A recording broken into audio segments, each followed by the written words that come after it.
Okay, we'll go ahead and call the meeting to order.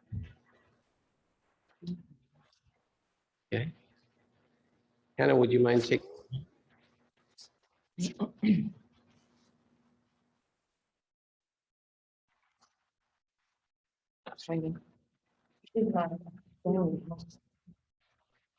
Okay, commissioners present in establishing a quorum, Commissioners Blair, Walker, Lockhart, Tuttle, and Chair Bull.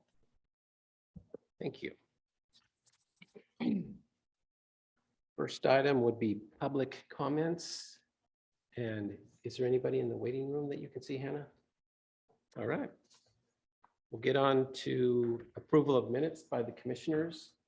Commissioners, do you see any edits or changes?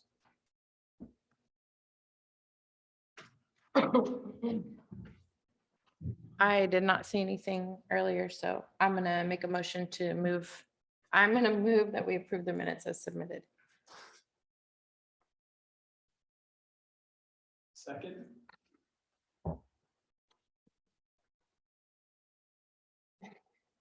Okay, we have a motion. Okay. Commissioner Walker seconded. So all in favor, please say aye. Aye. Opposed?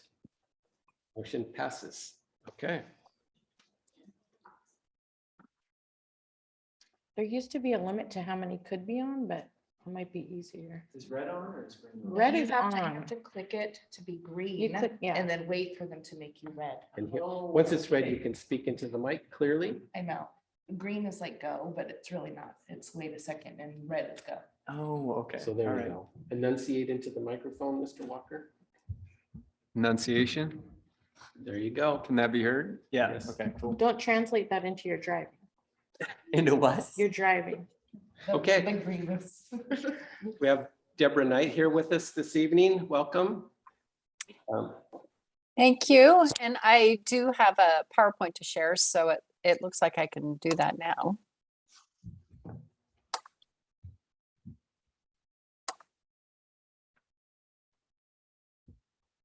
And hopefully everybody can see that.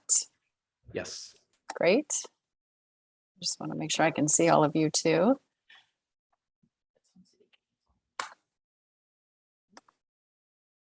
All right.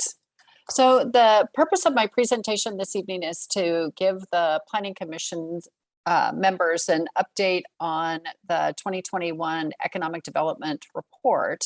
I also provide just a couple of slides that kind of link, the work that we're doing on economic development to the work that the Planning Commission does around the comprehensive plan.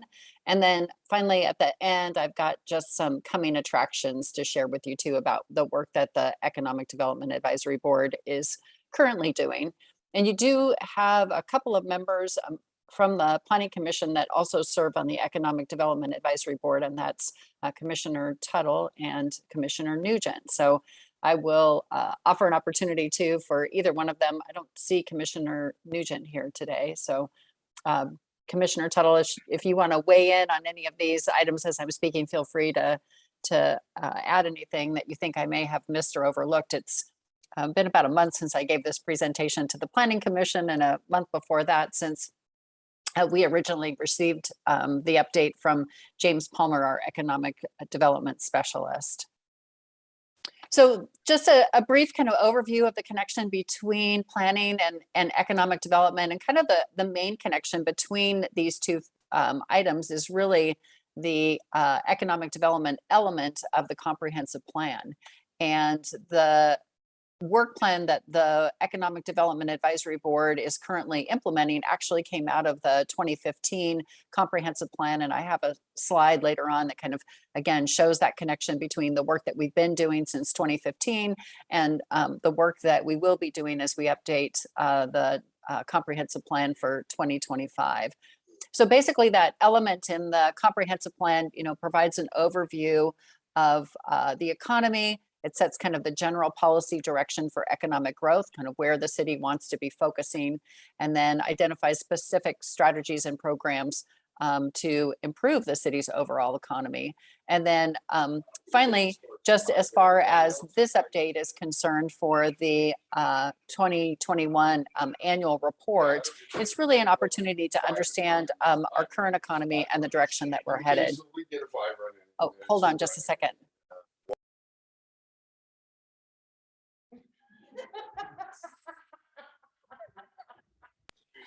I know he said, go upstairs. I was like, yeah. Get upstairs. Today was a work from home day. Can you tell? So the city's 2015 economic development strategy is outlined in the comprehensive plan are the things that I think you all as planning commissioners have been helping the Economic Development Advisory Board work on since the plan was adopted. And it's been the focus, for a number of years in Monroe. And that's number one is developing a thriving downtown and a vibrant Main Street. And we've done a number of things to implement that as far as attracting businesses to come into downtown, trying to focus the businesses on the first floor for retail and moving office space up to the second floor in order, again, to create that traffic along Main Street. Promoting Monroe as an outdoor adventure destination. And again, we've seen a lot of progress in that area.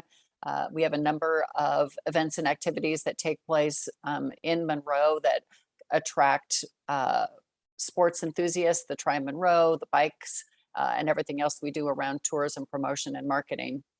Maintaining US 2 as a regional retail center.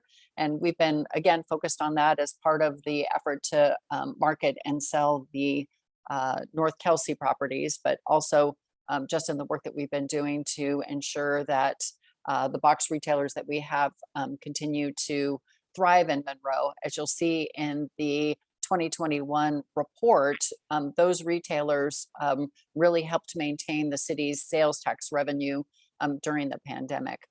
And then finally, advancing efforts to create a walkable and accessible and interconnected community. If you've seen any of the kind of recent promotions for the path on US 2 in front of the fairgrounds, that was a recommendation that came from the Economic Development Advisory Board.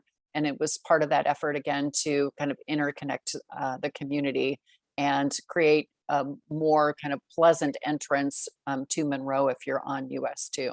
So those are some of the strategies that the Economic Development Advisory Board has really been focused on since the last comprehensive plan update in 2015. So then looking forward into 2025, what are we looking at? And the policies that you see in the box on the right are the strategies that have been adopted in the Puget Sound Regional Council's Vision 2050, and then were kind of further supported in the countywide planning policies that were adopted by Snohomish County last year. And these will be the things that we will be required to focus on in our own comprehensive plan update moving into 2025. So you can see a lot of similarities between what we were required to do in 2015 and what we're going to be required to do in 2025. Every comprehensive plan update has to take a look at the demographic information, employment sectors, and then commercial areas and sectors. What's slightly different looking forward into 2025 is a focus on these kind of centers, these areas of kind of economic and housing activity.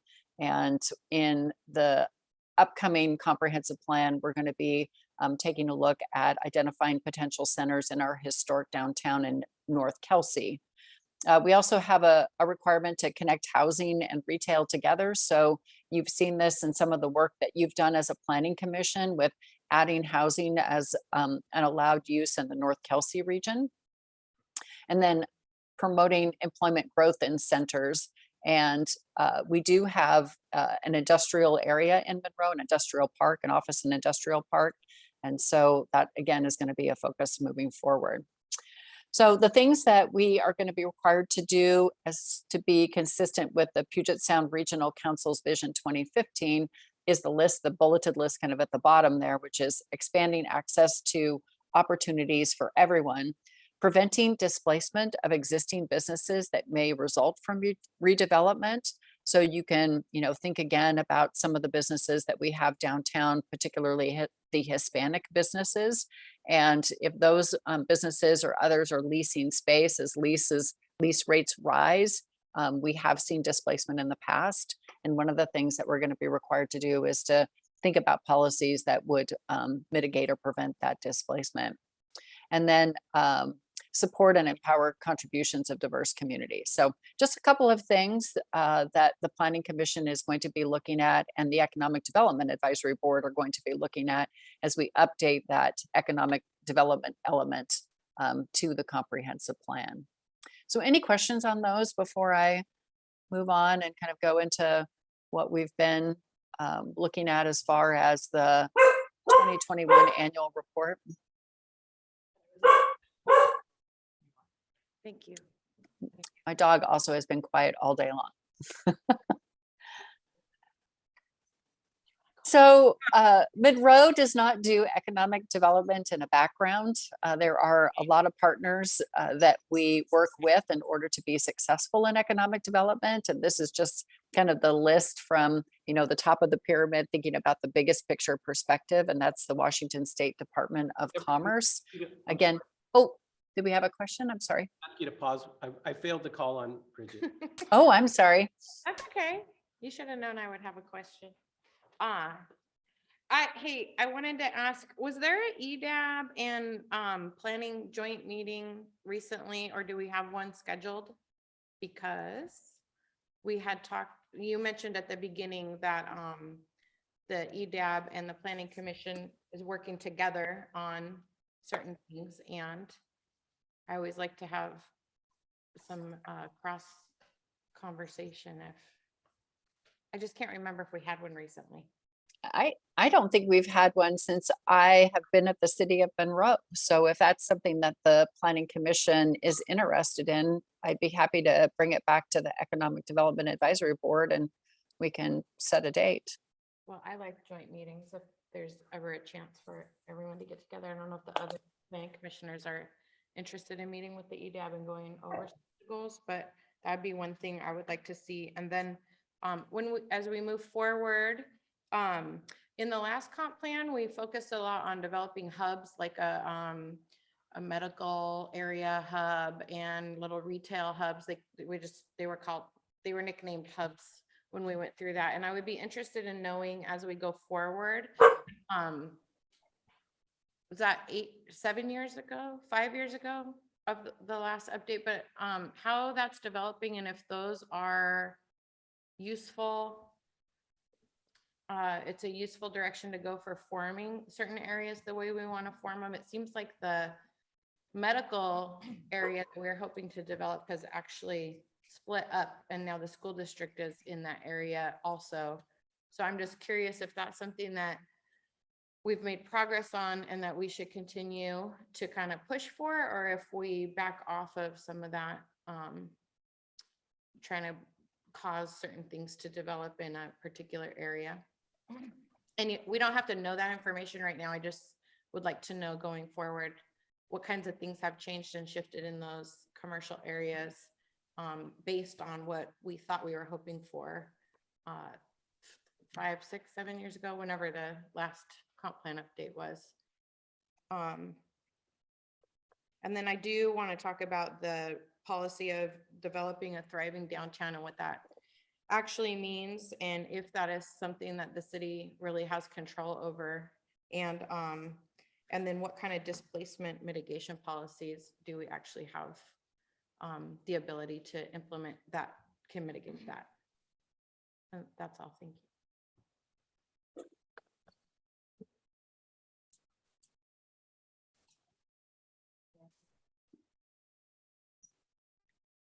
Lance, are you?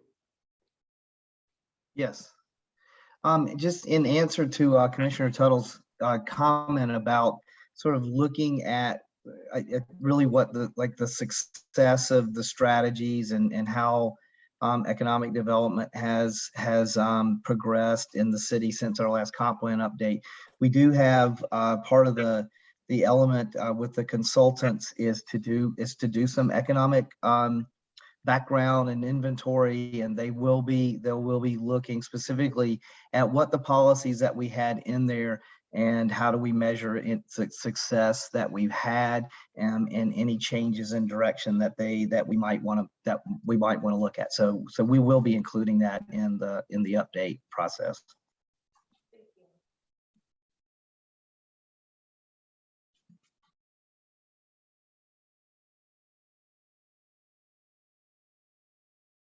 Any other questions, or you want me to continue? Please continue.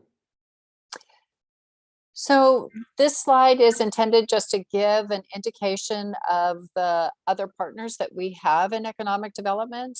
The Washington State Department of Commerce, the Planning Commission may be familiar with this State Department because it is the source of a couple of grants that we've received. So the Housing Action Plan that Anita Marrero put together for the city was the result of a grant that we had gotten from Department of Commerce.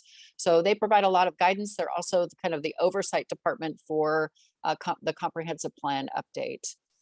We work with the Economic Alliance of Snohomish County. That is the county's Chamber of Commerce. It is also the marketing arm for Snohomish County for business recruitment, retention, and enhancement. The Monroe Economic Development Advisory Board, which you're familiar with, and then of course our very local partner, the Monroe Chamber of Commerce. So that's kind of the pyramid of groups that we work with in developing and implementing our economic development goals.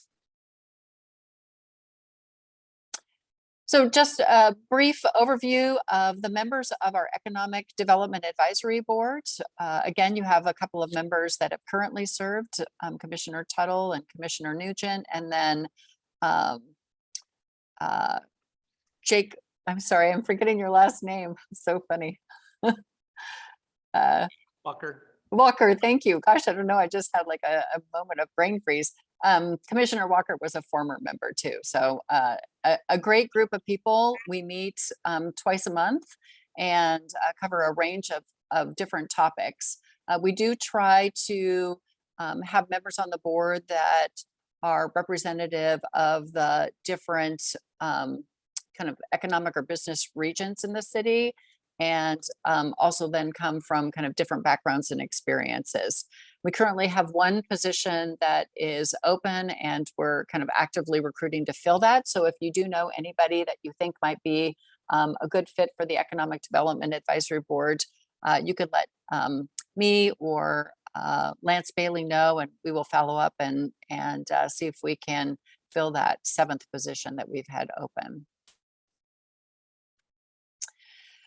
So the next part of this presentation is really then about the 2021 annual report for economic development, and just a couple of highlights to focus in on.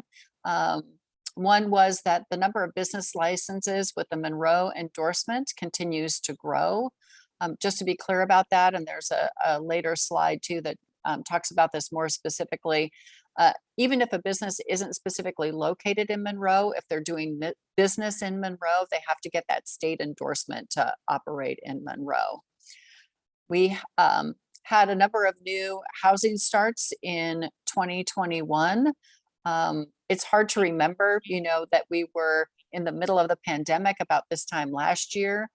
We were still, you know, getting out vaccines to people, and even with those kind of limitations, we still had a really strong year for both single family and multifamily permits. Your planning staff can tell you all about it because they're the ones who are busy along with their peers in the building department, kind of processing all these permits as they come through.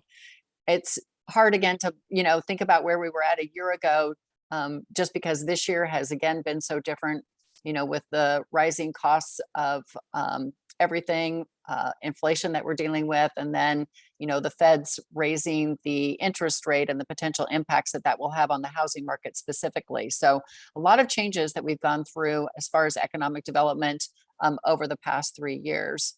And I guess we're still kind of looking into the crystal ball to determine, kind of what next year and the year after that might look like. Despite the impacts of the pandemic and the difficulties that many of our small business owners experienced last year, as I mentioned earlier, sales tax collections did not take much of a hit at all, and we can attribute that a lot to the box retailers, the car sales, RV sales that occurred in our community last year, and then home delivery. Sales of new homes. So there were a lot of factors that went into our sales tax collections remaining strong, 2020, 2021, and still even into 2022. We were helped by having more than $14 million in federal aid provided to our business community. And I have another slide that describes that, in more detail. So I think overall, I know that, again, there were a lot of businesses that really struggled during the pandemic, but just from kind of an aggregate level, Monroe did a lot better than other communities in Snohomish County and the region overall. So any questions I should ask about those highlights? Some of them I'm going to go into in more depth in coming slides. All right. So hopefully you can see this. I know it's a little bit small, but this first chart that's on the left shows sales tax collections 2019 through 2021. So 2019 is the blue over here on the left, and 2021 is the gray. And you can see that, in 2020, in March and April, May, June, these were the months when we were very uncertain about what the pandemic meant. There was some opening up, as you can see, in July and moving into the fall in 2020. But even in the fall, then 2020 exceeded 2019, or stayed about equal with 2019. And then here we are moving into 2021 with the gray bars, and you can see February of 2021, far exceeded what we experienced in 2020. This was about the time when vaccines were being made available, but sales tax revenue remained strong throughout the entire year, much stronger than we saw in 2019 and 2020. So again, in the aggregate, I think that the city did remarkably well. And then on the right, you can see the residential housing permits. This again generates sales tax revenue for us because we have construction sales tax. So we get sales tax for every material that's delivered for a single family residential home in Monroe. So a lot of the sales tax revenue is really being driven by construction sales tax, in addition to the sales for groceries and furniture that gets delivered to people's homes, and the RV sales that we saw that took off really in 2020. So for single family, you can see 2019 was really kind of a banner year, 120 single family residential permits, and then 177 multifamily. A lot of this was being driven by River's Edge, which came online in 2019. And then 2020, a significant drop, but then again in 2021 we see single family residential and multifamily residential rebounding somewhat. So that's kind of the economic outlook of housing starts, both single family and multifamily in our community. Deborah, before you get to the next slide, Bridget has a question. Yes, Bridget. Thank you. I know this is housing, but I was thinking about the sales tax. We haven't always collected sales tax on delivery stuff, have we? Or that was something that changed? That was something that changed, and I'm trying to remember, Commissioner Bull may have a better recollection, or maybe even Lance Bailey, but it's my recollection that sales source taxing, so changing it from the point of sale to the point of destination, was in the early 2000s, but I can't remember exactly what year that occurred. I thought it was soon later than that. Okay. That was all. I was trying to see on the chart if it went back, but that would have been a long time ago. Keep 2008. Okay. 2008. That was just last year, wasn't it? It either feels like it was yesterday or 20 years ago. Okay, thanks, sorry. Yep. So here's the business license activity that I alluded to earlier. Again, this is license activity with endorsements, and you can see here is kind of quarter one of 2020, and then it really dropped off in quarter three, down to 98, but then, picked back up, and here we are at 183 quarter four of 2021. Significantly more than even in quarter four of 2019, 158 compared to 183. So a lot of, again, business license activity occurring in Monroe. And then here are the number of establishments with at least one employee. And you can see again that this, really drops off here in 2020 quarter two, but then picks right back up here we go into 2021 quarter one, and then this should be quarter two, I think, and then quarter three. So almost back to, again, kind of pre-pandemic levels of business activity. So strong, again, indicators of the overall economic health of the business community in the city of Monroe. Not an indication of everybody's experience or every business experience, but just again in the aggregate. So COVID relief funds, again, $14 million came into our community in the way of kind of PPP, that was the payroll protection, and then the federal EIDL loans. We joked at the Economic Development Advisory Board that most of these applications were processed by Katie Woods at Coastal Community Bank.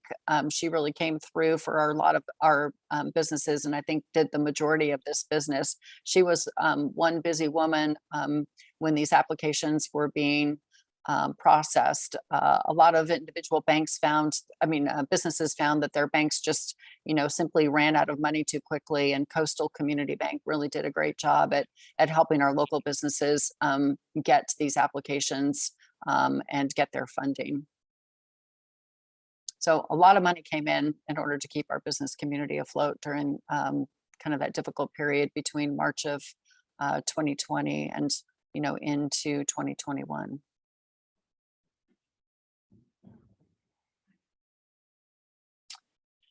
So the overall business survey highlights, and this is something that, again, the Economic Development Advisory Board talked quite a bit about. We've been doing this survey for 3 years now. In 2019, we had our best overall survey results. You could see, in 2020, we had 72 businesses participate in the survey. But in 2021, we only had 34 of our 1,200 and, a little over 1,300 businesses. One of the things that we talked about was moving from trying to do this survey in-house with our businesses and hiring a professional survey firm to come in and do this work for us in 2023 and 2024 to see if we can get a higher level of participation and some statistically valid results. Because right now this is just, individual businesses taking it upon themselves to complete our survey rather than making sure that we've got businesses kind of from across our industry sectors. So that's something that we're going to be recommending for the mayor's budget going into 2023 and 2024. Some of the highlights, though, a lot of personal and professional services and restaurants and retailer sectors making up the majority of businesses in Monroe. This survey was taken at the end of 2021, and at that time, half the respondents indicated that they intended to expand in 2022. The biggest issue facing businesses at the time of this survey was finding labor, people to come and work. I think we still see a lot of signs, out for businesses in Monroe that are looking to hire. And then increasing prices, which is something I think that all of us have been experiencing, including our business community. It was about a 50-50 split between those that felt like the future was going to be hard to determine, and the other half feeling like it was going to be good to excellent. So a lot of people feeling overall positive, but a lot of people also feeling uncertain, or a lot of businesses feeling uncertain. And then when asked where our priorities should be, again, this won't come as a big surprise to many of you, but transportation and congestion problems. So both US 2 and 522 kind of raising, to the top of the list of things that the city needed to work on. So very long-term and very expensive and complicated projects to complete. But the Economic Development Advisory Board kind of continues to support investment in these areas as well. So any questions on the highlights? I would just encourage you to continue with the city council and the mayor to free up some money to get a statistically significant number of respondents. I'm guessing you probably want 10% of the businesses to have a good representative sample, because it seems like 2.6, as you've already acknowledged, is not enough to develop a good consistent pattern. Yeah, and it's been a while since I've had to do a statistically valid survey, but I can't recall, what would be that number that would be required. I know that the board was really adamant that not only did we need to meet kind of a statistically valid bar, but then we also really needed to try and get as many respondents as possible. So thinking about Imagine Monroe as being an example, we could have gone with less than the 1,700 responses that we received, but the fact that we did get 1,700 responses kind of really helped solidify the messages that were coming out. So we're hoping for the same if we hire a survey firm to help us get our businesses to participate in this survey. Thanks, Bridget. Thank you. Yes, I wanted to comment on that too.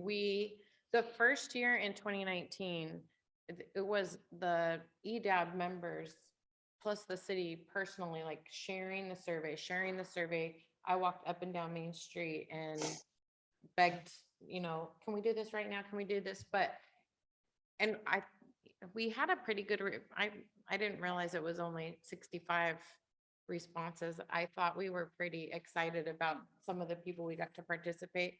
But then with COVID, it was just a lot harder. It was hard to find managers. Business owners were struggling to keep afloat and run their businesses. And it's hard to get people to want to sit down and do an online survey.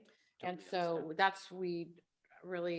and then 2021 we just didn't get there at all. So I think that hiring out is going to probably be better, because they have it's on our website and it's on our Facebook, and there's not another great way to get the word out to people besides word of mouth. So Yeah, I was just thinking that.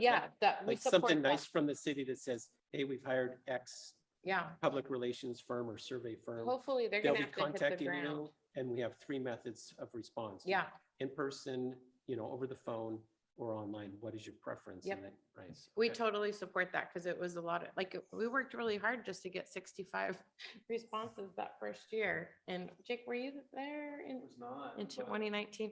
Just 2020 and 2021, it was really hard to get anyone. Anyway, we support that 100%, having it go out to a professional organization.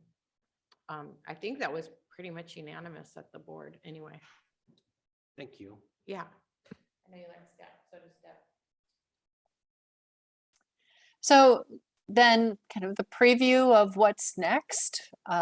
We are continuing, and I've got a couple of slides that show the next phase for our gateway and wayfinding signs. We've installed the first 2 and had really positive responses from the public for those first 2 signs. So looking forward to doing phase 2 and then phase 3. We are just wrapping up phase 1 of our lodging needs assessment. We hired a consultant firm out of Portland called HVS, and they did a full report on supply and demand for lodging, all types of lodging. So not just hotels and motels, but also kind of more creative yurts and RV villages and other types of lodging that might interest travelers that are coming through Monroe. The comprehensive plan update, of course, which you all will be working on extensively over the next couple of years. The council wants to include a downtown parking study in the budget in 2023. So that will be a part of the mayor's recommended budget going to council. So this is something, again, that was in the 2015 economic development element of the comprehensive plan, and also something that board members have talked about, which is, you know, where can the city provide maybe shared parking with businesses and or, you know, create standalone parking. We have a lot of feedback now that we've added more housing and more businesses into downtown, that parking is getting to be a bigger and bigger struggle. Seems that business patrons want to be able to park right in front of the business that they are looking to go to. And now at some times of the day and sometimes of the week, people have to park, you know, a block or more away, and they're just not used to that. And then we already talked about the statistically valid survey. So things to look forward to. So just a couple of quick slides about what's next on the gateway and wayfinding signs. I couldn't help but share this. The Economic Board just received an update from Scott Peterson, our city engineer, who's in charge of this project. And so this is phase 2, which will be starting in late summer or early fall. And we have 44 wayfinding signs and park gateway signs and some really, I think, unique signs for the entrance to downtown Monroe that are going to be going in later this year. So you can see the various locations for these wayfinding signs. And we also had to be reminded, because it's been, I think, more than a year or so since we took a look at the renderings for these signs. But here are the sign designs, with the exception of the green sign that's top left. That's simply the standard WSDOT signs that'll be going in some locations. So you can see the wayfinding signs that the Economic Development Advisory Board members had recommended to council kind of continue with that blue theme. So you can see how those will look both for wayfinding and then for the entrances to various parks around our community. The other signs are specific to downtown. So you can see at the top, these will be the gateway entrance signs to our downtown. What you see at the very top of that pole and at the bottom near the base, those will be lit. So they will, I think, really kind of establish a very unique entryway to downtown Monroe. And then you can see the signs with this specific scroll work that'll be located in the downtown to differentiate that, obviously, from the other parts of our community. And finally, we've got some information signs as well, and you can see these here on the bottom right-hand side. So that's what we have to look forward to later on, late summer or early fall, as the fabricators kind of finish up their work and bring them out to be installed. Any questions about the signs? All right. Oh, go ahead. Does have a question. Hey, I forgot looking at the map again, where are the entrances to downtown gonna be? Which blocks? I had that same question the other day, and I believe that it is going to be, gosh, I wanted to say they were in front of Monroe Coffee House by the flagpole. Oh, good. Sam Street. Sam Street, thank you. Okay, good. I couldn't remember if we asked to push it down that far, which I like, but. Do you remember the other side? It must just be the Hill Street or Blakely or something. I can't recall. I can find out though and just report back. Okay, thanks. And then the last item I had was just an update on the lodging needs assessment. It was just presented to council last Tuesday, and as they finalize that report, we'll make sure that somebody, myself or Rich Hebner or James Palmer, will come back to the Planning Commission and share the outcomes. There's actually a phase 2 for that work, and that'll get started here shortly. So we'll have kind of a complete picture of lodging supply and demand in the city of Monroe. The purpose behind this is to potentially help to market to potential firms that would be interested in kind of providing a different type of lodging product in Monroe.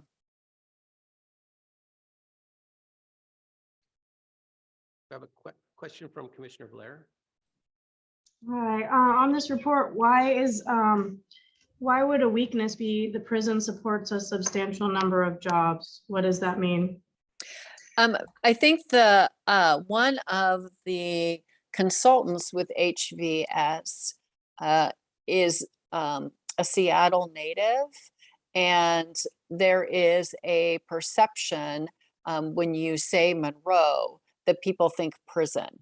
And so we're known, outside of our area, as a prison town. And so people don't perceive, or visitors don't perceive us as being a place to come and stay overnight. So that's why it was considered to be something of a weakness.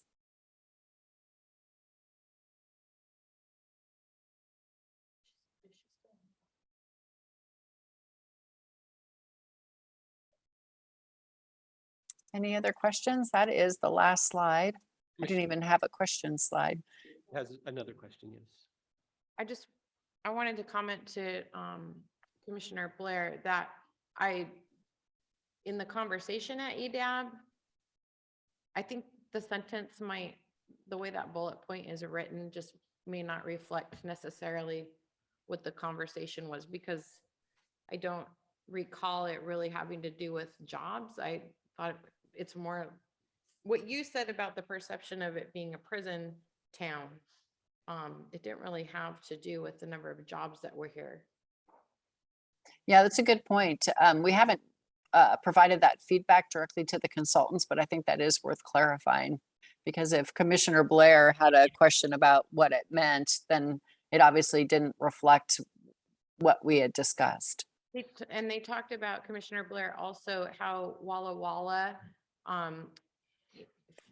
they dropped that perception in the surrounding area by doing very specific branding type projects. And so now that's not, the prison in Walla Walla isn't necessarily what the surrounding areas think of primarily anymore. So they were naming that as one of our challenges in the kind of the branding and bringing visitors here, but it wasn't about jobs.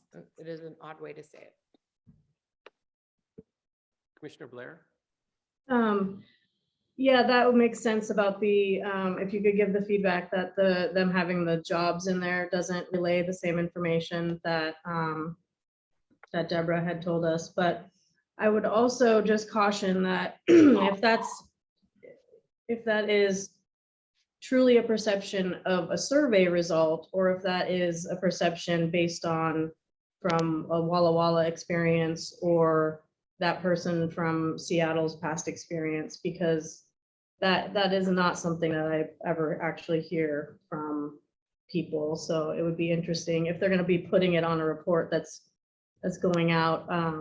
I think that a little more support on where they're hearing that perception from. Because that's kind of a big statement. I mean, if we're saying that we need to relabel Monroe because of the prison, which has been here just as long as the town was incorporated, instead of seeing it as an asset acting like it's a disadvantage. I think it's kind of a bold statement. So I'd want to make sure that that's accurate. I think one of the things that's interesting about the idea that, Monroe is a prison town, to Bridget's earlier point, which is, or maybe it was yours, Commissioner Blair, that the prison was here, as long as the town has been here. But at one point, the prison population was larger than the town's population, right? And at this point, it's less than 10% because they're actually reducing the number of inmates at the Monroe Correctional Facility. So it's down from 1,800 to 1,600 just since 2021. Jake? Good now? I was gonna say, there was a conversation a few months ago about potentially the prison downsizing and staff. Is there any update on that conversation? Did that get shut down or that decision reversed? I just haven't heard anything on it since. To my knowledge, the decision hasn't been reversed. So at its peak, since my tenure, we were at about 1,800 incarcerated individuals at the correctional facility. And the most recent population data that we received from the Office of Financial Management, I believe, showed a prison population of just a little over 1,600. So they're reduced about 200 individuals since last year. Thank you. Brandy, do you have information? Yeah, I'm at the prison right now. I mean, I work. Is that your picture in the back? Yeah. So we have been tasked with reducing population, and then staff that went along with that. As of 7/1, we're making those reductions, but I think we're down to like 1,000 staff instead of 1,200, and like you said, the inmate population to like 1,500. But that's thought to be a temporary thing, possibly because there's a lot of people waiting court hearings and stuff. I mean, if the overall question is Monroe prison closing, that's not happening anytime. That's not in the plan for now. Thank you.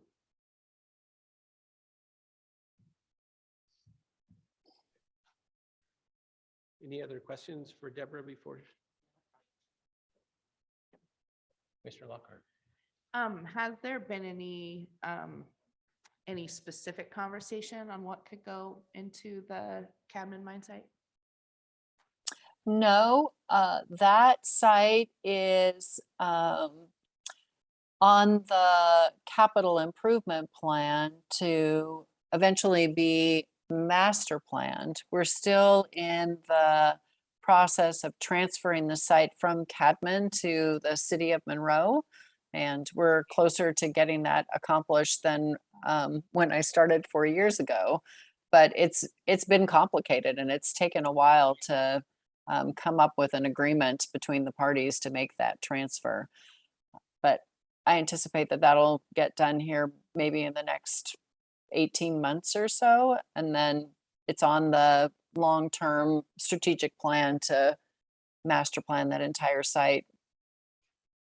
Nice. Selfishly, as a mom of young kids, I'm anxiously awaiting and hoping that a splash pad can come here before my kids outgrow the idea. So I'm always curious about more site and more space around the parks and stuff. So yeah, that has been a topic of conversation. I imagine that a splash pad will be a part of our next park bond, which is tentatively scheduled, I want to say, for 2025. So it's still a ways out. I don't see it coming anytime soon. Another question from Jake. Deborah, I think the last city budget report I saw had us running a surplus, and obviously I think we maintain reserves that are really relatively strong compared to other municipalities. And my question is, with what we all feel like is the inevitable slowdown in the housing market, especially with new builds, is the setback, because I think Anita made a presentation the other day, and in that report, there was a bar graph with new build permits, and it like fell off a cliff basically. So my question is that dramatic reduction, the likelihood of that dramatic reduction in new building going to cause a big sway in our city budget? I don't expect that to have a big sway in the city budget. We typically budget one-time projects for construction sales tax because we consider that to be technically one-time revenue. To your point, we don't want to fund ongoing operations with construction sales tax because it tends to be volatile. So I don't think you would see a reduction in kind of operations. What you might see is some of the things that are the nice to haves, like statistically valid surveys, for example, which would be a one-time project that would be matched up with that one-time revenue, would have to be delayed. We do have, to your earlier point, really strong reserves. And, we put away that money just for these types of situations where, we feel like we need to, carry ourselves through a couple of years waiting for the economy to recover. So I anticipate that if we do have a more significant downturn, we would be drawing on those reserves for 2 years, hoping that the economy recovers during that time period. That is super helpful. Thank you very much. Mm-hmm. Okay. Thanks, Deborah. You're welcome. Thank you. I'm gonna stick around, although you can put me back in the attendees just for the remainder of the meeting. Thanks. Move on to, we have 2 old business items, and first one is definitions with Anita. Good evening, Planning Commissioners. I'm bringing back definitions for further discussion. So just see if I can get my screen right.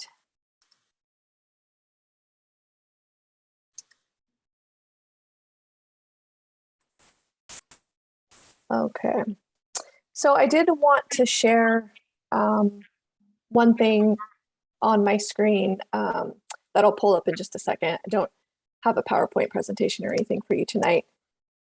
So before we get started, I just wanted to give you a little bit of context of where we are in this process. I think when we first started bringing this code amendment to the Planning Commission, staff was under the impression that this code amendment had already been talked about for the past couple years, and that we're basically just coming back and going through the formal permanent ordinance code amendment process. So during our last couple meetings, a lot of great comments and some issues came to our attention. So it's good that we're talking about this now. And I just want to preface by saying, I just want to make clear what we're talking about here, because I know there's some uses that came up that are in our land use table versus what those definitions actually are. So I'm going to share my screen real quick. Let's see.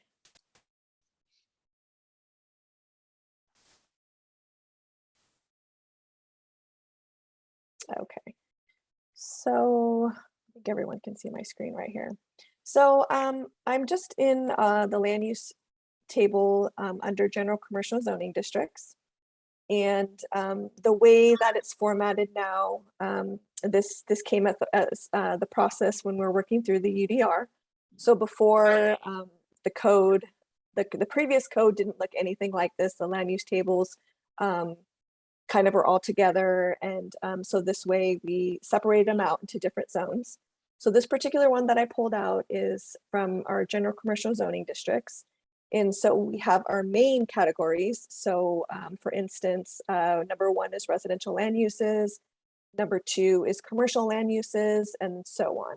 So how that's organized is that under those main uses, we have permitted uses. So I wanted to focus mainly on what's under the commercial land uses. So under the commercial land uses, we have a subcategory. And so this one happens to be building material and garden supply establishments. So that's not actually a use, but a subcategory. So under that are the permitted uses.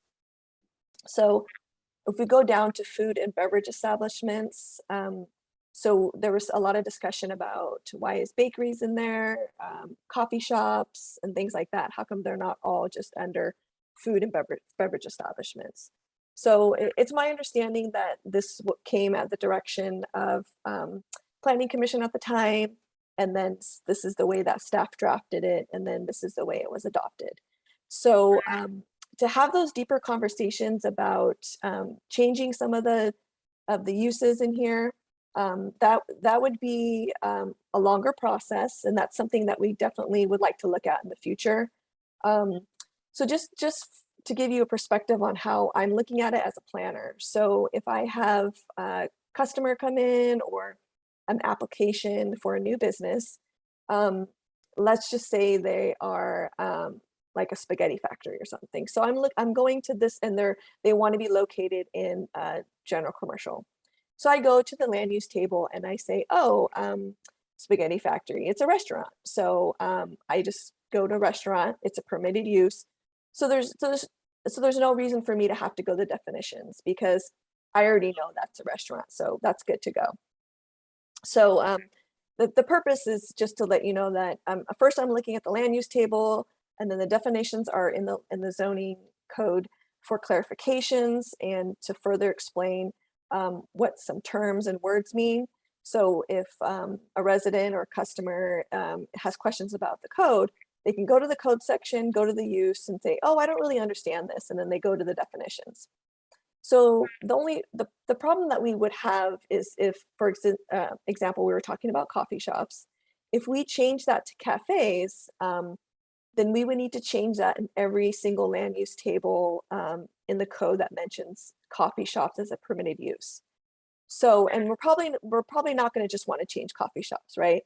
And then as we go on further, maybe the Planning Commission wants to see something different. Maybe this land use table isn't working anymore, and you want to see something that's organized in a different way or something like that. So that's going to be a longer conversation.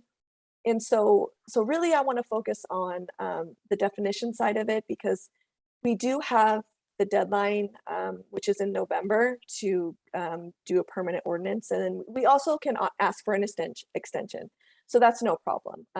We can talk, we can discuss this topic as many times as you would like. So just want to hopefully I can make it a little more clear on what we're focusing on, because I mean, I would love to take a look at the land use tables and go through that too, but just for staff workload, and we're going to be working on the comprehensive plan update, and I feel like every single meeting coming up is going to be about the comprehensive plan. So I'm going to I just wanted to give one other example of another business. So we had an inquiry about somebody wanting to do a cat cafe. So when I'm looking at this table, say they picked a building that's in a general commercial, and I'm looking at this table, and I said, oh, I don't see a cat cafe in here. So if you're not familiar with what a cat cafe is, it's essentially a cafe with a component of cats. So there's this cafe called Nico Cat Cafe, and they have one in Bellingham and Seattle. And so it's kind of a cool concept. So so they sell drinks, coffee, maybe some of them sell wine or beer. They have snacks, desserts, small plates, and then there's these rooms that you can reserve, and there's cats there. So at this one Nico Cafe, there's 20 plus cats. So they have special events, there's movie night, you can rent one of the rooms and then watch a movie while surrounded by cats. And there's also the opportunity to adopt the cats as well. So like I was saying before, I'm not seeing cat cafe on here.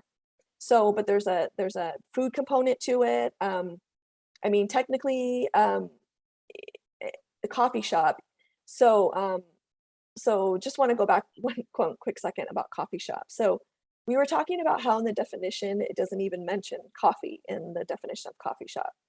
So I kind of looked at that and did a little bit of research, and I said, well, coffee shop can also mean cafe.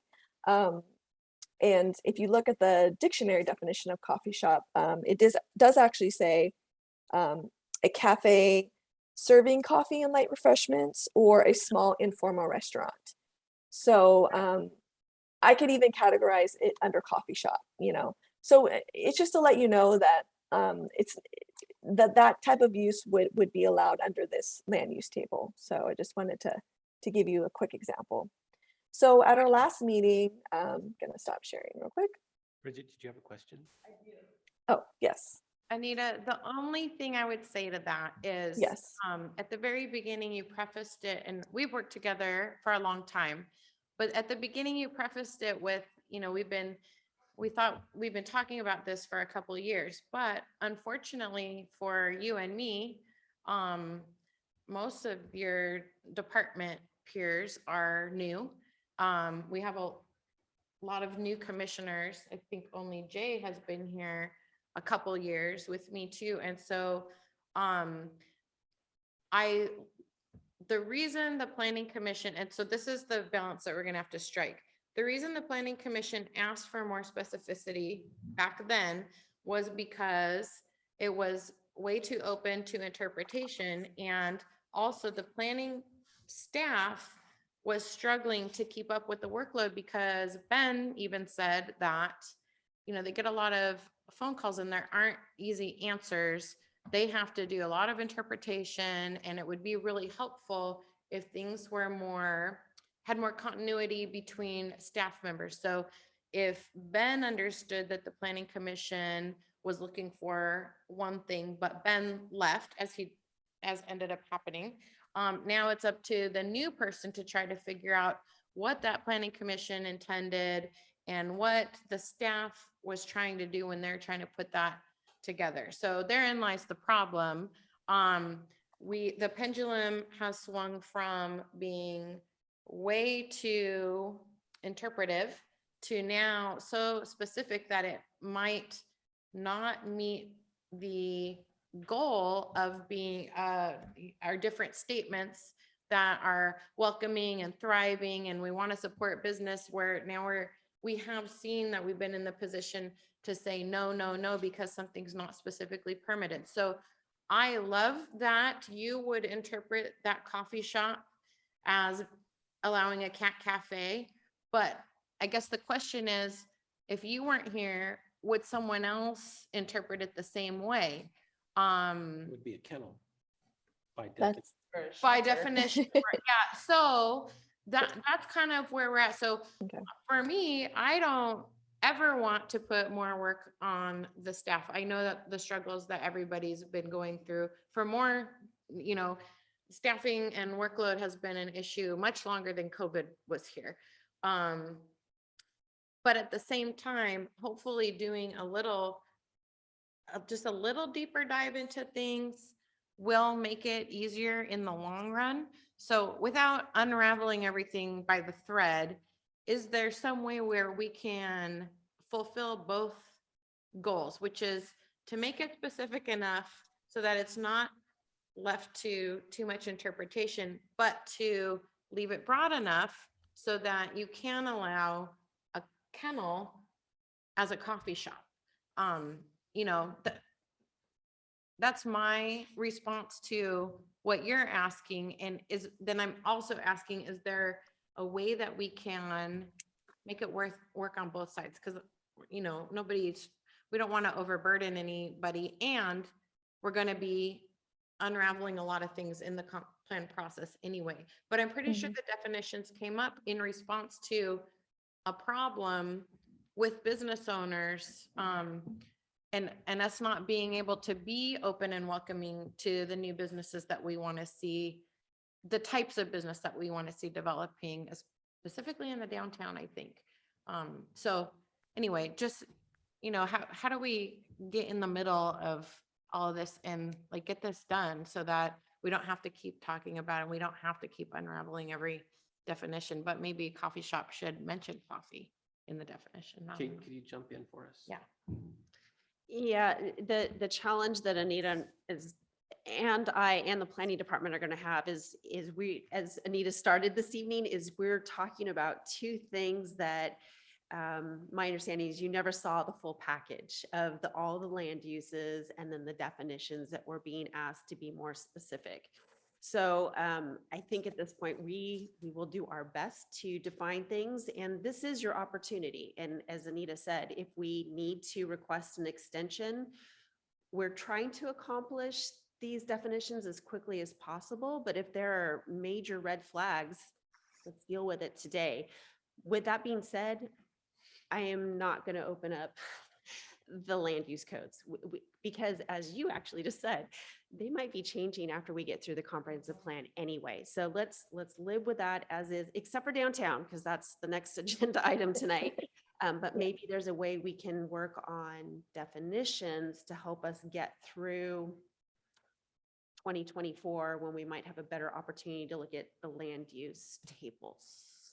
Bridget? I think here is the spirit of the policy and there is the letter of the policy. So don't open up the UDRs or the other tables if we don't have to. But also, I think this was a response to the arcade.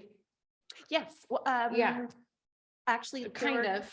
Actually, there's two things. Okay. So This came before the arcade. the definitions is actually a separate project. Yes. And Okay. so what had happened, the history of this is that in 2019, when the Unified Development Regulations were adopted, the Planning Commission was still working through definitions. And so definitions were adopted with a hodgepodge of what was previously in the code. And then there were some new definitions, and then there were missing definitions. And so what was adopted by emergency ordinance in 2020 was this temporary list of definitions, which you are working through right now. And so that actually replaced the previous definitions. So this is what we have to work with. This is our best to massage until, do our best jobs for this project and then potentially reopen it in 2025 after we get through the comprehensive plan. The arcade is specific to Mr. Shoemaker's request for the downtown commercial zone when we were looking at the uses that there's a change of opinion, or after we started using the code, realized that no, this wasn't interpreted correctly by staff. So they're actually two very specific projects. There just happens to be overlap. Okay, so with that being said, instead of us all saying what we're not willing to do or able to do, what do we need to do to solve the problem for right now? What are you saying that you need to have happen? We need it to be 95% of the way there. It's not going to be perfect, but it's got to be 95% of the way there to get us through 2024. Yeah, so how do we The help definition. facilitate that? Get through the definition. Okay, So Yes. your point, yeah, Anita, hop in after this, but we need you to get through the interim definitions, and if things are too specific or there's something missing or it really isn't consistent with what you all want to see, this is your opportunity to change it. okay. So Okay, thank you. So just going on what the next step is, last meeting we had, or we went through 110 words or terms. And so through that process, 23 came about where the Planning Commission wanted further discussion and further research or to look into those words. So we did create a matrix, and it does list each term has either a preferred definition or gives you two or three examples from other cities. So if you want to look at your agenda packet is in there, and then if everyone is agreeable, I was just planning to go through those one by one. There's 23 of them. Thank you. So the first one is, so alphabetical order. So the first one is adult entertainment. So in your agenda packet, the matrix shows the term, the current definition in our code, and then alternative definitions. Bridget? Thank you. At one time, when we were doing these, when there was a lot more than 110, we had like green cards and red cards. Is that kind of what you want to see? Or I think I'm just confused about the actual logistics of the process. Like, how do we power it out here?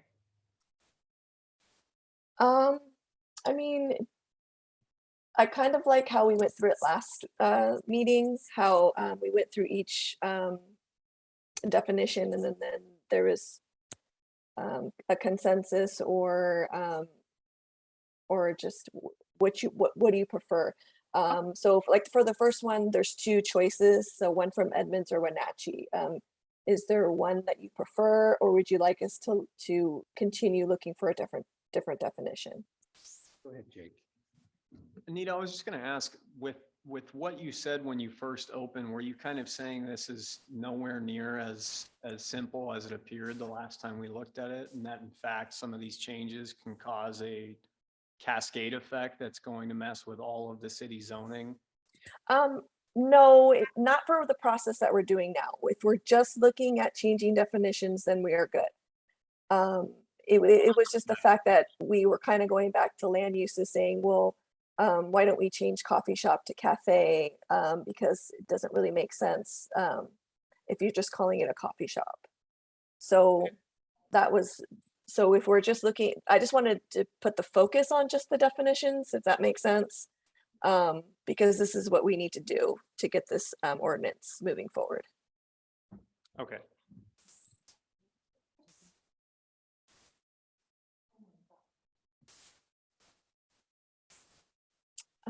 Okay, so can we go back to the matrix, or is there any other questions first before we move forward? So go ahead, Kate.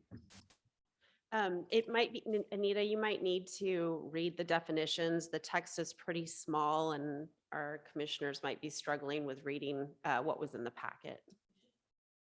Oh, okay. Let's see. I, yeah, So Anita, we decided we didn't care for the original definition, and you provided one from Edmonds and one from Wenatchee. I prefer Edmonds. okay. Other commissioners, is there any commissioners? Brandy? I also. Same, Edmonds. Melanie? Edmonds. Jake? Adult entertainment? Yes, sir. Mhm. You see that? The top do you one, see you where can it see the says- little bold. Got it.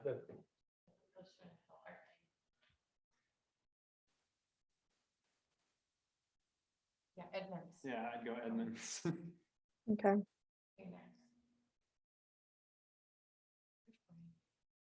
And then the next one, amusement arcade.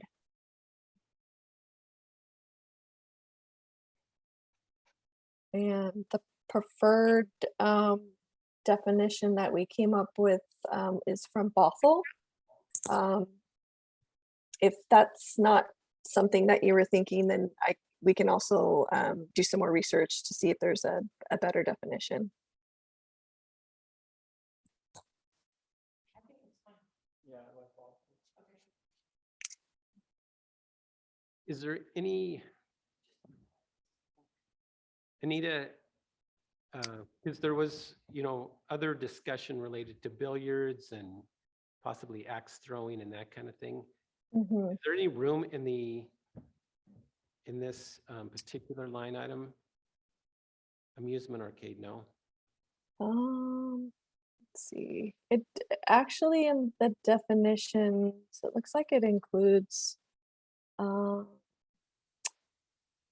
foosball, billiard tables.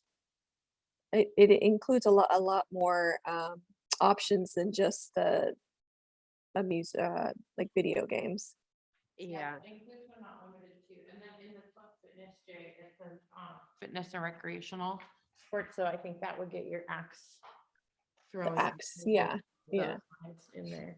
Yeah, Lance is on the call today, but the way this is written is it gives you a variety of collection of activities. The axe throwing would be similar enough that we could make the interpretation unless you want us to specifically include it in the list of activities.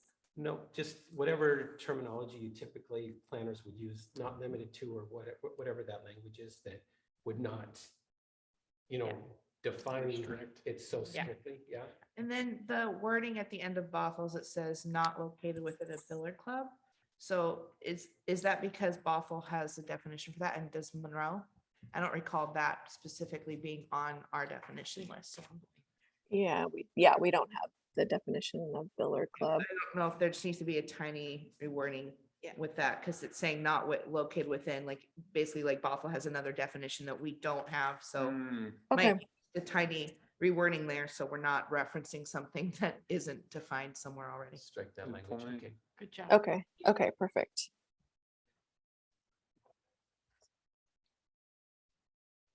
But yeah, I really like this one too, because like you said, it does use the but is not limited to, and it adds a lot more choices. So it's more inclusive than the current definition. I think between amusement, arcade, and club fitness, we should have everything covered so that it meets the intention. Awesome. Okay, so club fitness, yeah, okay. Yeah, because that's recreational sport, so that's, that could be putt golf, that could be axe throwing, that could be a lot of things. We're really hooked on axe throwing.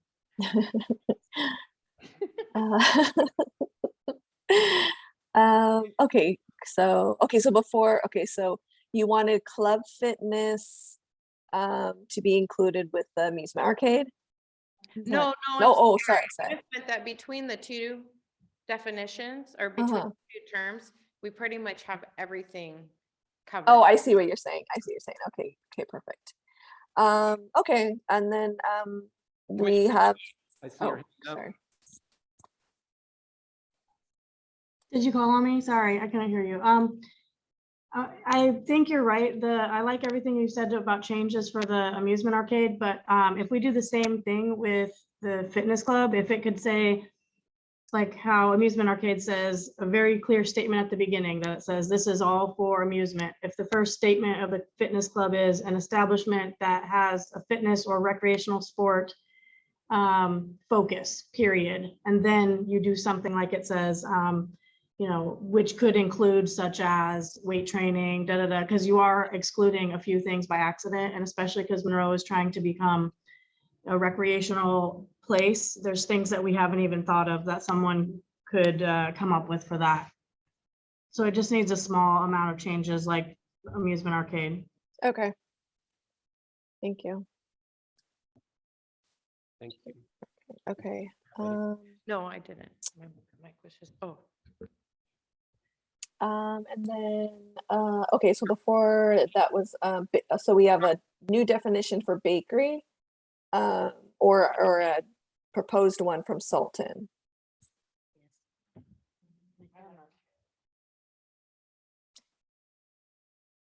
Looks like we got enough thumbs up to make that one pass. Okay.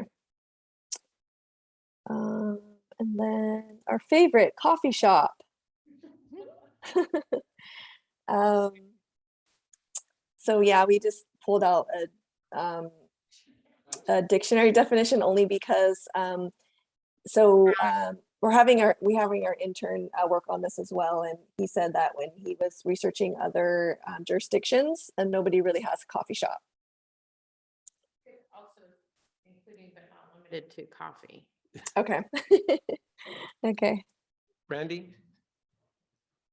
Yeah, I think you had said earlier, Anita, that they use the cafe definition for coffee shop. Yeah. So, and if nobody else has coffee shop and we're not going to take it off, then I think it needs some tweaking. Okay. Could say that, but then it could say sells coffee. I mean, not. Okay. Okay, I'll work on that one.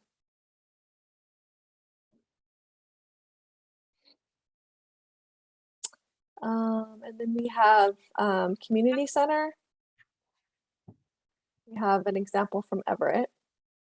Bridget has a question. Does including language like including but not limited to make your job too ambiguous? Okay. No, I don't think so. Well, Kate shook her head no, so. Yeah. Need Yeah, it. not for me, not for me anyways, but I just don't want to be making That's- it more complicated. okay. No, that's good for us. Okay, so community center. Any issues with the Everett definition?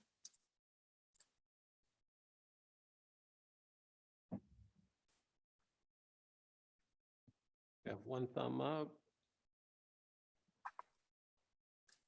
Two thumbs up, Mr. Walker. Three thumbs up. Any objection, Commissioner Blair? No. I think Bridget I might just need to have a make one. question. I do. I have a question. That does not, if someone wanted to have youth programs in there, this definition doesn't exclude having like kids' day camps in the summer or anything like that.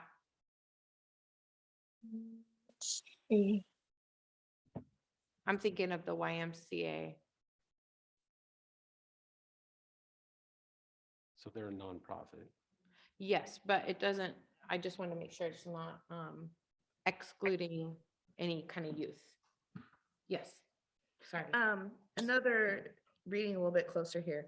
What about maybe taking the last sentence, the community center may make space available, et cetera, that Monroe has currently, and adding it to maybe the end of the Everett one?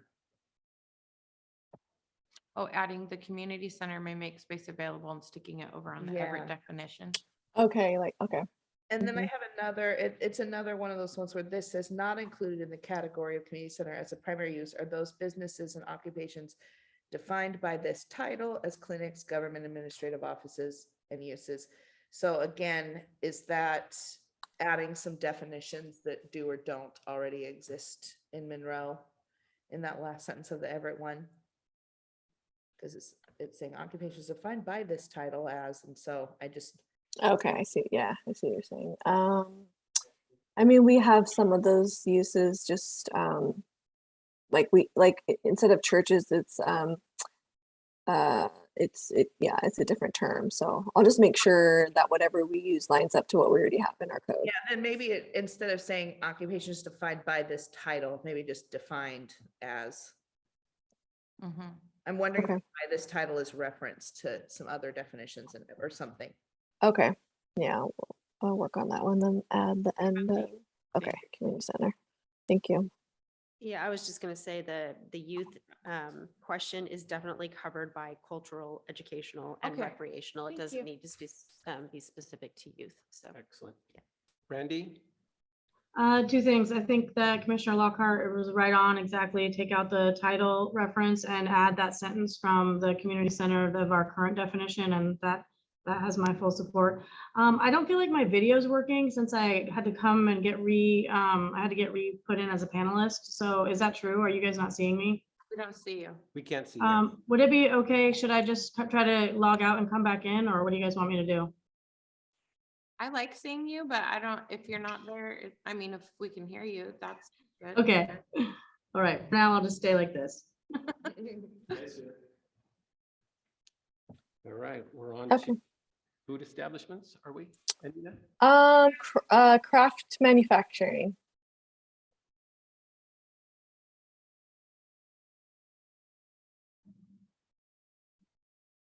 There's one example from Bothell and then one from Marysville.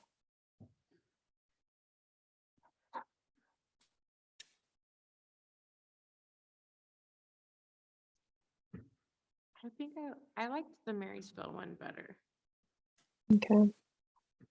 I'm not sure why slaughterhouses are getting called out, but.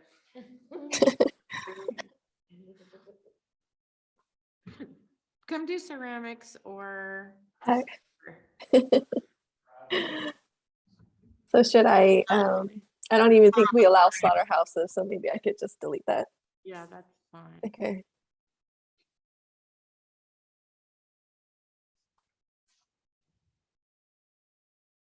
So the two definitions that you include when there's an option, those are both, you're fine with either one. You didn't see any. Yeah, of the ones that we had our intern did do research on, these are the ones that we chose. I like that the both choices include typical uses have negligible negative Mhm. impact on surrounding properties, and I like Okay. that that's added. It doesn't look like it's in the one that we currently have for Monroe, so. I like both. I mean, I'm fine really with either the Bothell or the Marysville, so. Okay.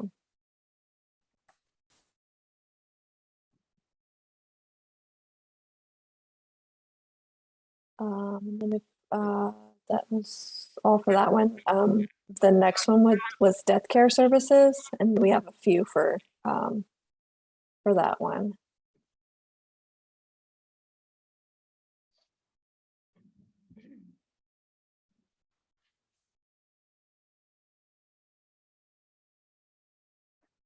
I like the Snohomish County one because it referenced land as well. Okay. Anyone else? Oh, thanks. Brandy? That's my vote also. Okay.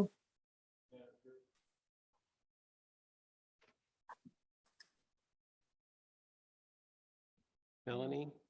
Yeah, the only thing with that one is it doesn't specify, like some of the other ones and ours has, for human or animal remains. Oh, And it doesn't specify that in Snohomish County, so maybe adding so that it references both human and animal. Okay. And again, is it going to exclude the composting option? funerary That's- uses. I'm assuming funerary uses would fall under there if a business license came through for that.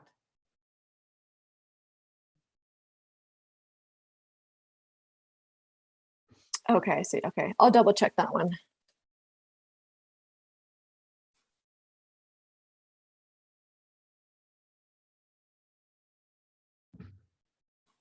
Okay. So then we have duplex here because there was a comment about, I believe it was families. Oh, yeah. Yeah, so we have this definition from Marysville. Well, It's focusing on, this one focuses on the dwelling units rather than saying family. got it. Yeah, so as long as Yeah. they have a shared common wall, floor, or ceiling, that's all we really care about, just. Yeah, okay.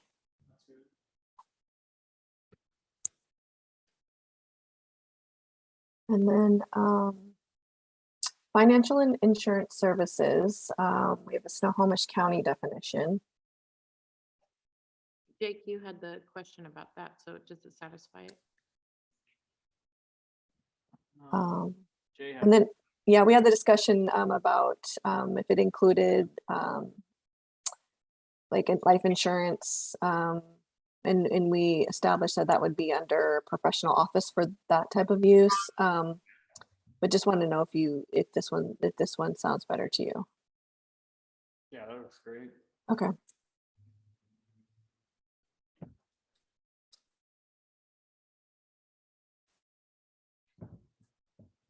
And then for food establishments, this is a definition from Renton.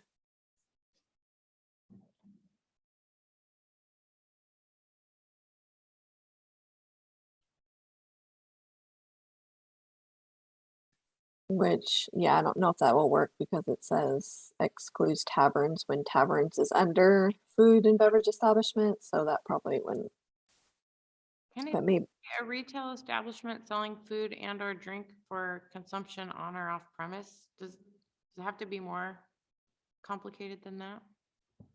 well, I don't think so. Yeah, okay. Melanie? Where is food establishments in the code? Because if we're talking about, if there's a definition pertaining to like Main Street downtown versus Highway 22, then we might want to have like this excludes fast food or something of that nature. Because I mean, I don't know that we want a McDonald's downtown. So I'm just asking where, as somebody who's not familiar with all the codes in every space, where would we find food establishments? Okay, Yeah, so it's actually just one of the headers that Anita was talking about, how the land use tables are broken out by categories. That's just a header, and then all the restaurant types are listed underneath, which is kind of interesting because fast food establishment is not included. But no under that category. drive-throughs. We can't And have there's- drive-throughs, so that pretty much says no McDonald's. Yeah. It's a weird workaround. Yeah, so it looks like this would just be, if we wanted this as a definition, then we'd have to create one because we don't currently have one. So yeah, it's up to the commission if you want to create one based on the first sentence of Renton's, or do we need one? Melanie? Yeah, I personally, I like up until it says this definition excludes. So everything before that, Okay, I think sounds good. Everyone good with that? Yeah. What does accessory on-site food preparation mean?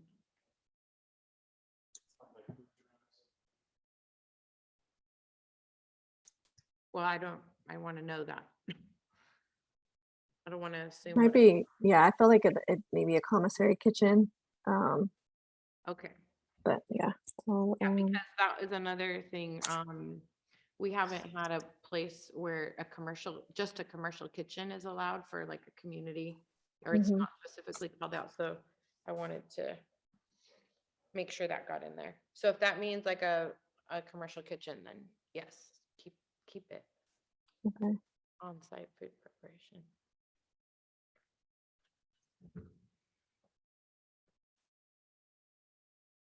So everything up to this definition excludes. Yeah, I'm good with that. Okay, Okay. And then last meeting we talked about that there was a comment about not liking the redirects. So for indoor fitness and health club, we do have the definition from Olympia. Or indoor fitness and health club. Melanie? In terms of like the redirects, I don't know if we necessarily need an individual definition for each one, as wherever it's referenced, it's just all under indoor recreational facility. Okay.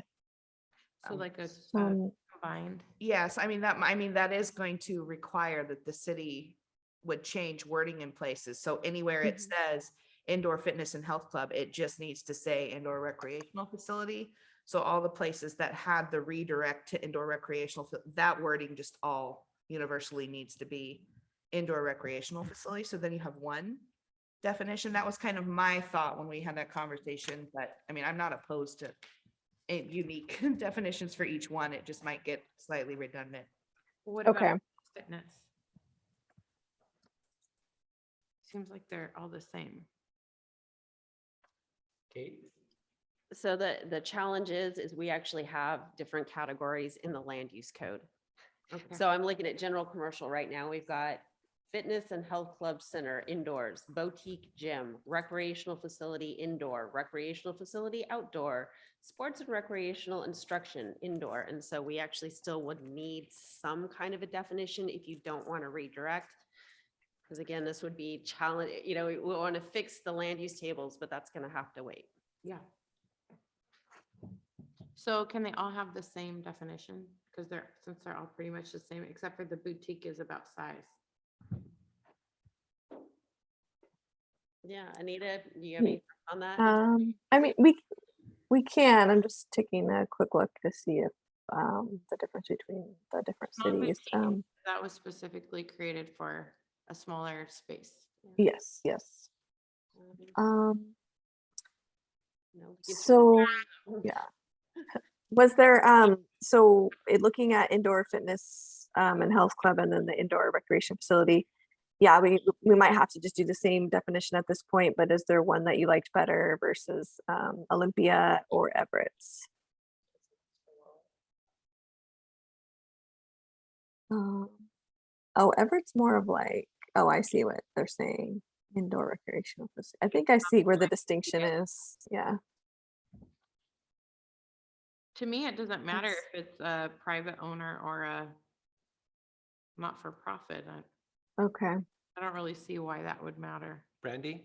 Yeah, I don't think this one's ready, especially because how important recreation is to us. Like, I don't want to, I know we're trying to hurry on these, but this is one that's not ready. There's wordsmithing that needs to occur to make sure we're incorporating everything on the indoor recreation and indoor fitness and health club. Okay. So Anita, just a thought as we go forward for this one, next time, maybe pull out in each zone where it's identified, and then we can correlate with the various definitions to help them determine which direction they want to go in. Great idea. Okay. And club fitness too, because it's all a lot alike. Mhm. Okay.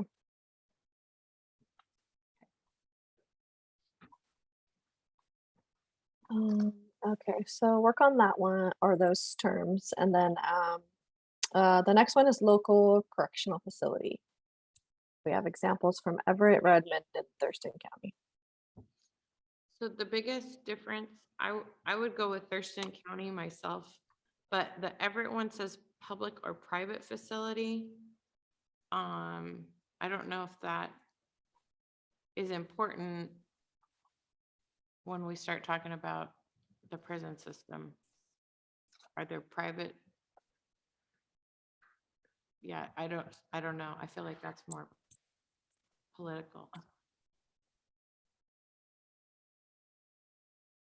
Do we need to worry about including the word private in the, because one, it says it's just by local government, and I just like the more simple one, as long as it's not creating an issue. Brandy? You could remove both by just saying a facility that provides, because then you're right, it can get political if you're saying, because some for-profit is a controversial subject. So you just erase both. Okay. On which definition? The correctional For facility. Everett? Oh, for the Thurston, well, I like are the you- shorter one. I like. You like, okay. So, okay, so for Thurston County, just stating a facility which provides, okay. Yeah. Was there a reason that Monroe specified public? Do we know?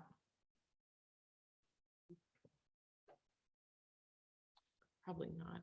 Yeah, I don't know that one. Whether it's actual Yeah. private facilities or privately run prison systems. Well, that would be a really long time then.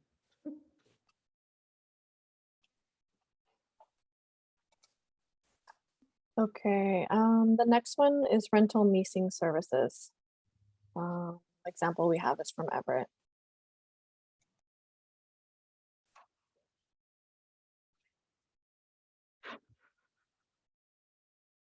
Oh, there's just the one. Yeah, this one is just the one I'm from fine Everett. with that one. I think the one we Okay, currently have is funny. okay.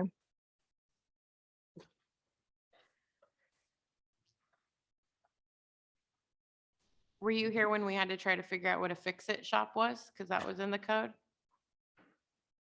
I So don't when remember that. I don't remember that one. do research and found it was a term from the 50s. Oh, no, I don't remember that one.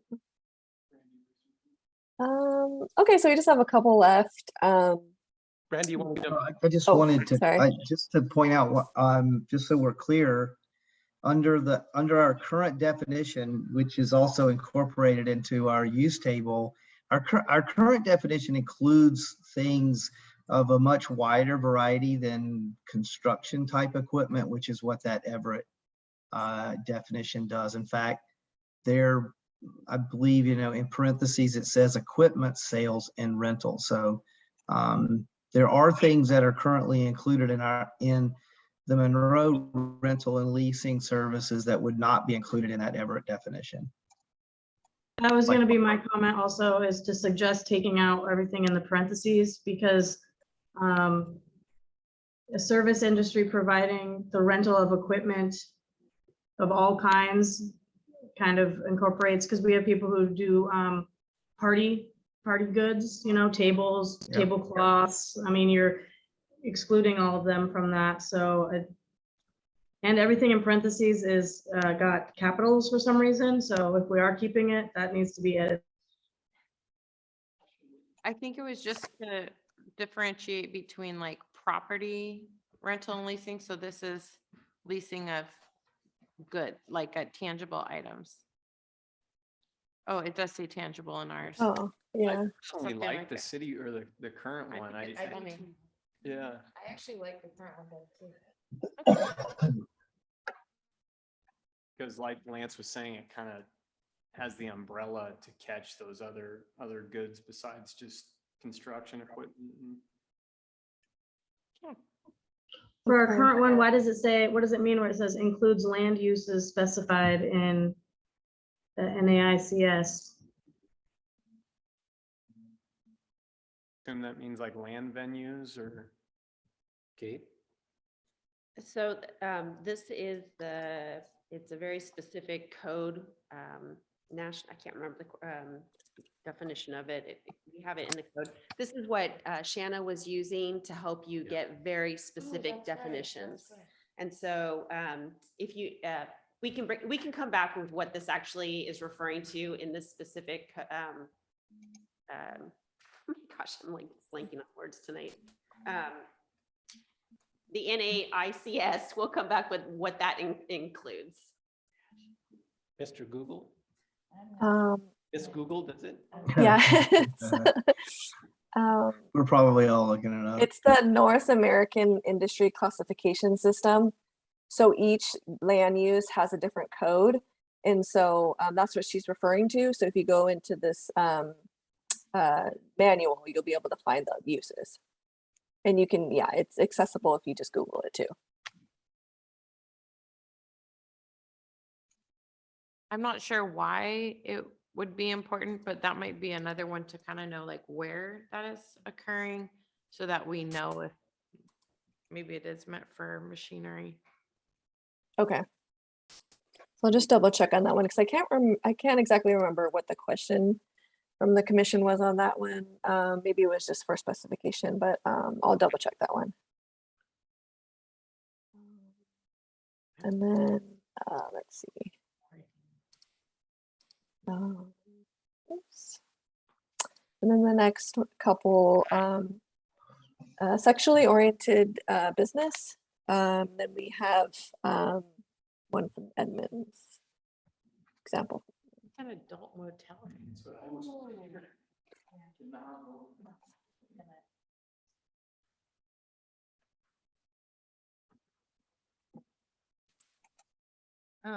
On this one, I think that the Edmonds definition, we're running to, once again, it's a business that would be defined as an adult arcade, adult cabaret, adult motel. I mean, it's a bunch of stuff defining these things, but does Monroe have or want to define each of those individually? Because I don't know that we do. Okay. No, I think Commissioner Blair, didn't you have the question about this? Yeah, last time, I mean, and it's still got the same problem or worse now, that if we're gonna define something and then list other definitions, I don't know, it's not quite there yet, but maybe we take something off of, I thought it kind of relays back to the adult entertainment. It's possible that there's some wording in there that could be used in one of Edmonds or whichever one we chose. I'm not sure. Doesn't a sexually oriented business have to be, like it has to do with the percentage of the space that is used for a certain purpose? Like it had to be 51%. I was gonna Where say. do we need this for? Where is it in the code, I guess? Why are we trying to define it? You have to have it, or it can go anywhere, because you have a specific area for sexually oriented and adult entertainment. If you don't have it, then they can kind of pop up wherever, so you have to have a kind of a district for it, or a zone. I was gonna say, if we stick with the current definition, I think we should probably add adult retail store, because that definition looks restricted to like services or entertainment. And just to respect the existing business on Main Street. There, oh, I was Well, gonna say they're there not. is an existing, but They don't qualify because they are not 51%. Oh, I was just on the Edmunds definition, it says adult retail store. Would it have anything to do with the age of the people that are allowed to enter? I mean, I'm not sure about it either. And I remember it was kind of a nebulous definition to chase around 10 years ago when we first had to do it. say, I feel like this is something that should have been defined somewhere a little better with how much it probably crops up for all cities everywhere. But Well, 'cause maybe that's just wishful thinking. technically a bar is an adult oriented. Oh, no, this is sexually sexually oriented. Oh, because this will be used almost to exclude is, Right. okay, gotcha. So if you add adult retail store, a business like the one on Main Street couldn't.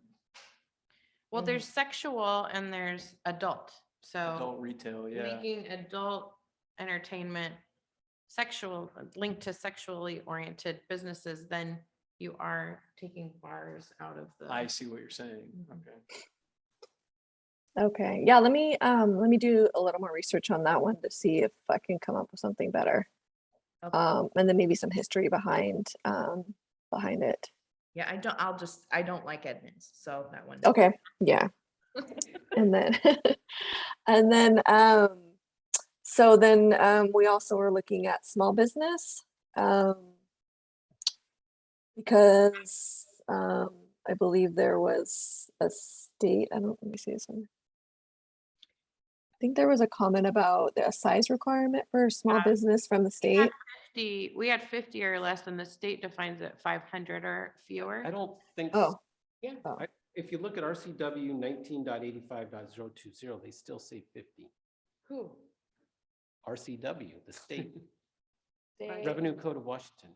Yeah, pull it up. Yeah. It's come up a lot the last 2 years, so we just need to make sure. Okay, we just want to make sure it's Business stuff was all 500 or less, 85.02. fewer, not less. Commissioner Ball. So our entire chapter 5.48 is about sexually oriented businesses. So I will make sure that Anita and I take a quick look at that and make sure everything's consistent, in addition to looking at what's on the state's information. So, Appreciate that. yeah. Kate. And Commissioner Bull, I only bring it up because it 100% came up with loans and grants in the last 2 years. That the small business rescue stuff was. Is that for- state or federal? I don't know. The Melanie? applications were all 500 and under. So fewer. under RCW 19.85.020, the exact definition, small business means any business entity, including a sole proprietorship, corporation, partnership, or other legal entity that is owned and operated independently from all other businesses and that has 50 or fewer employees. Good, fair. We just need to make sure that it makes sense for some of the things that were going on, and also does that exclude franchises, because those are independently owned, but they are affiliated with other businesses. But they're still small businesses. okay. So I'll also look into that one to see where how it compares in the rest of the code. And then the last one, tools, machinery, and equipment rentals. We have examples from Everett and Olympia.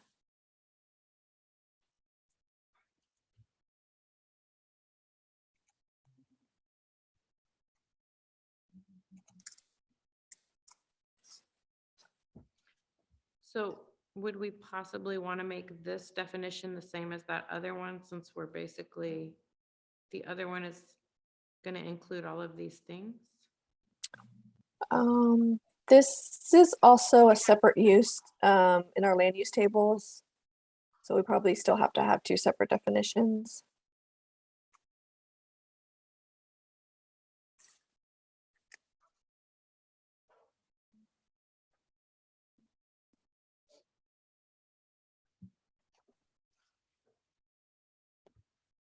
I know there's two separate terms, but do the definitions need to be different? Oh, you want okay? You want the definitions to be the same? Maybe, I don't, that's what I'm asking. 'Cause- Would that okay. be- Kate, do you have a comment? Yes, Anita, in the land use code, the category, hold on, I just lost it. The category was rental and leasing service, and then a subgroup of that is tools, machinery. and- Oh, okay. Okay. So we might actually, if the commission is okay with it, we could exclude that tools, machinery, and equipment, because it's stated exactly that underneath the rental and leasing services, if you all are comfortable with it. I'm for simplifying, so if that's simpler, yes. Yeah. Okay. Okay. Brandy, do you have a comment? Yeah, that's fine, as long as we make the definition more of what the tools and machinery one has. It has a kind of a good definition in there. It looks like this, if you take all three of them and make it into one really comprehensive one, that would be my vote. Okay. Okay, great. So those are the 110 anyways that we talked about last time. So, and then just a couple quick other things that came up at the last meeting. There was a question on the definition of plant nursery and then marijuana. So all our marijuana related uses and definitions are under its own chapter 22.56. So the definition we have at plant nursery is not marijuana related at all. So if there's any questions on that still, we can talk about it. Yeah, I have one. If the council were to become more progressive and go with the state and the voters, would we have to add it in later, or could we just include it now, knowing that there's a moratorium by the council, but that's not necessarily a permanent? Kate? So I'm going to defer to Lance on this, but my understanding is if the city decides to change direction, we still will not be getting any of the revenue, at least a portion of it, which is a component of when the licenses first came out.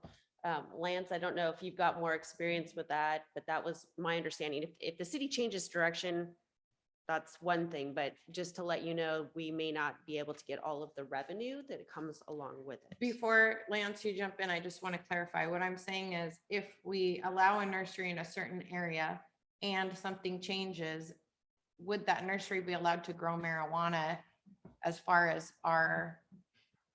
Oh, I see. I think because I was the one who brought that up. And I think my question was, is because I know that the city currently has a moratorium.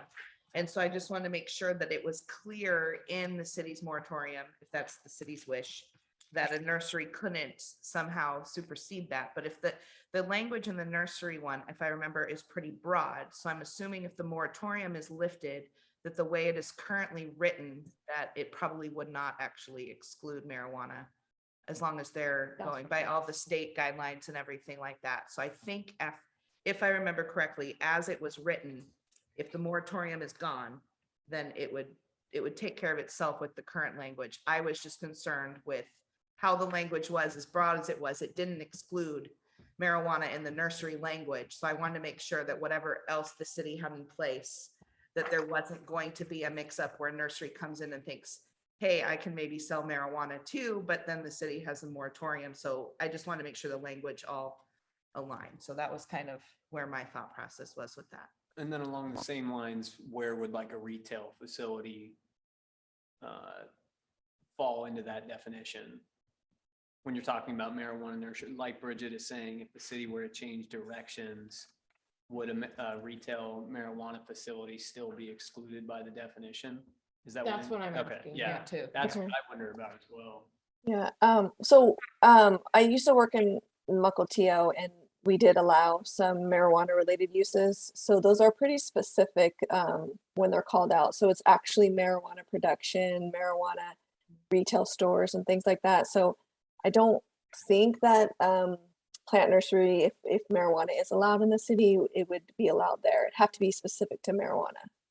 And that's actually in the revised code of Washington, section 69.50.101. If you all want to go look at it, includes an entire list of definitions for that industry specifically. Okay, so basically they Yeah, don't touch each other. That was kind of my overall question. Yeah.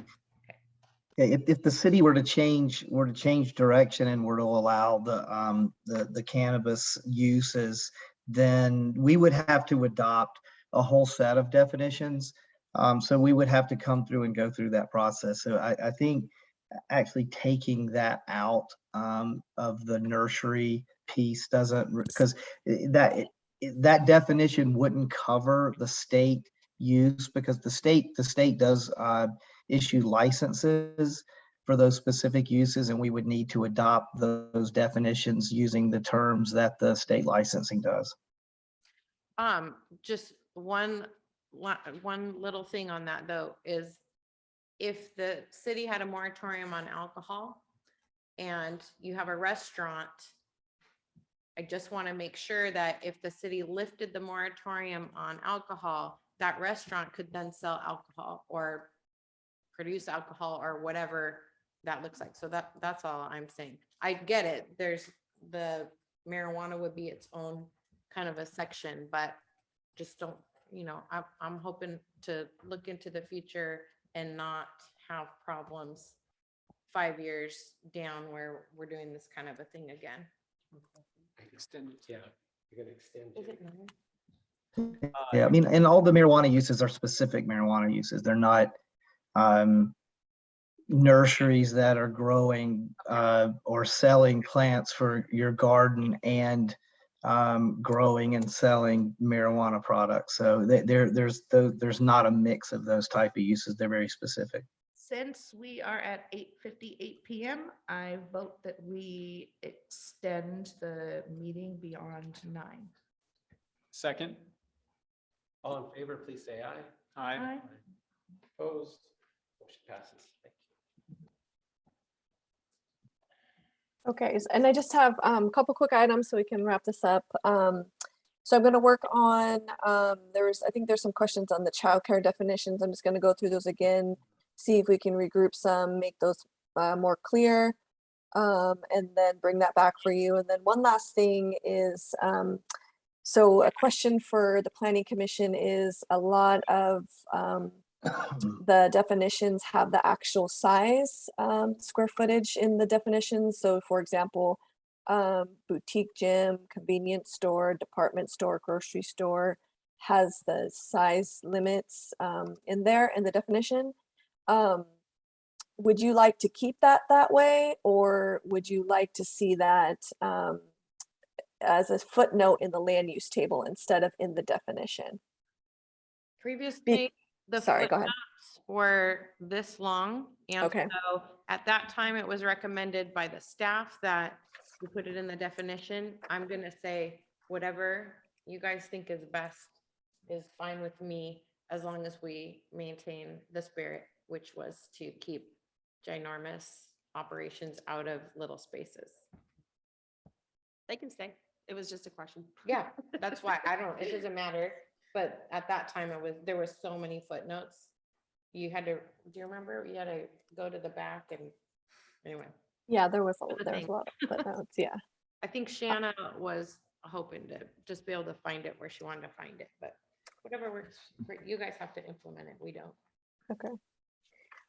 Okay, great. So that kind of wraps up what I wanted to discuss tonight. So my plan is to bring back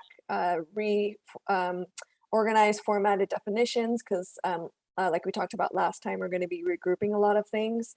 So I'm hoping that when I bring that back to you, it'll be a little more clear. And then kind of wanted to get your ideas on how you would like me to come back with the presentation.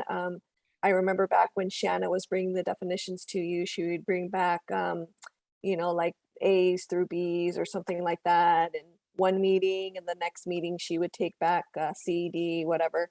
So is that something that you still wanted me to take it back like that, or what's your preference?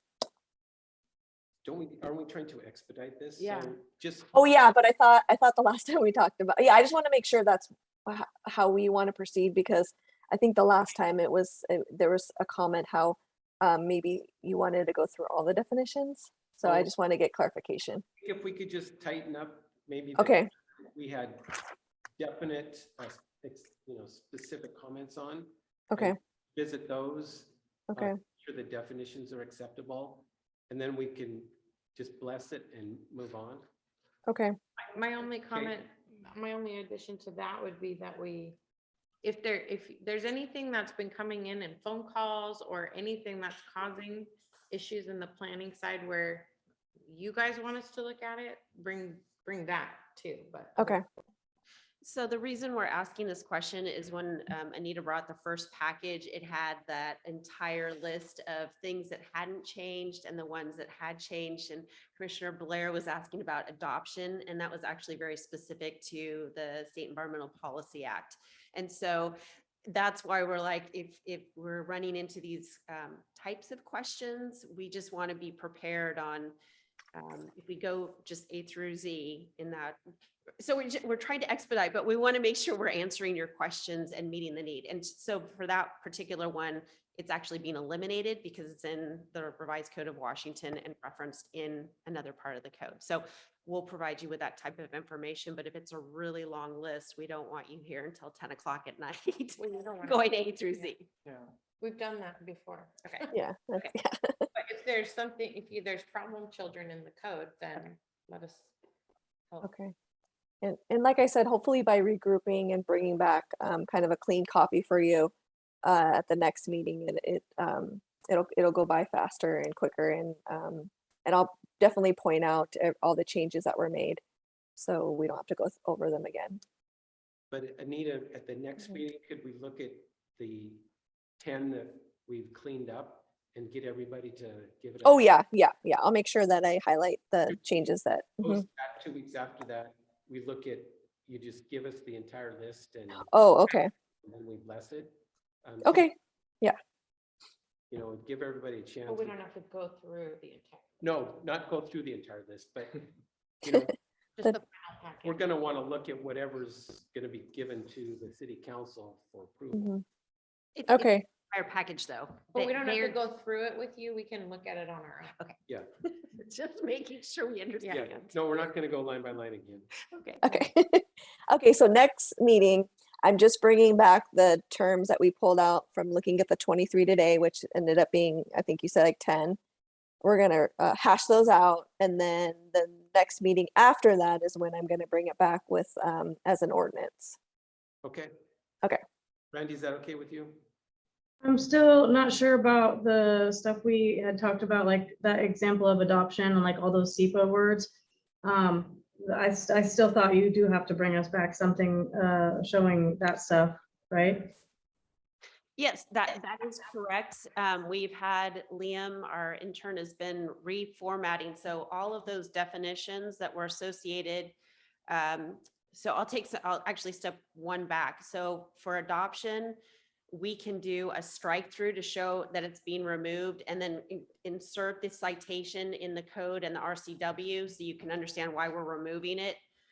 The second part of that is there are a ton of sign definitions scattered throughout the code. We're collapsing all of those under sign. So those will be illustrated. There are a bunch of definitions that are associated with the Commute Trip Reduction Act. Those are all being stricken so we can explain to you. It's going to have a strike through and include it's in code section such and such. So when you get that entire package in 2 weeks, hopefully it will answer some of the questions you had, was that last week or last meeting or 2 meetings ago? Would it be possible to get that like a week in advance before the meeting so we can digest it before having to go through it and take up time in the meeting? And then if someone could just have their own specific questions to bring up. Definitely.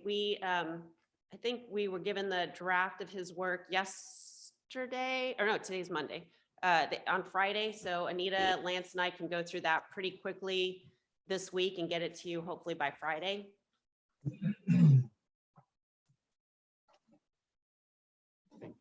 Yeah, we'll definitely get that to you earlier, Commissioner Blair, and then, yeah, we'll just go through that process like two more times. But thank you. Yes, one last thing, Anita, is the last time we talked about it, I was just wanted to make sure that wherever our definitions are for like club, bar, tavern, tap room, microbrewery, whatever, that those line up with the state licensing, because it gets confusing for people when they say, well, my license is for this, but the city says I can't do it because they define it differently. And the state needs to be, the state's licensing definition needs to be what the city is using for clarity. Okay.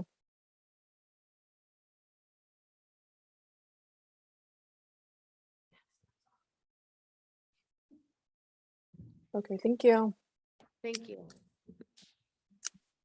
So old business item 7.2.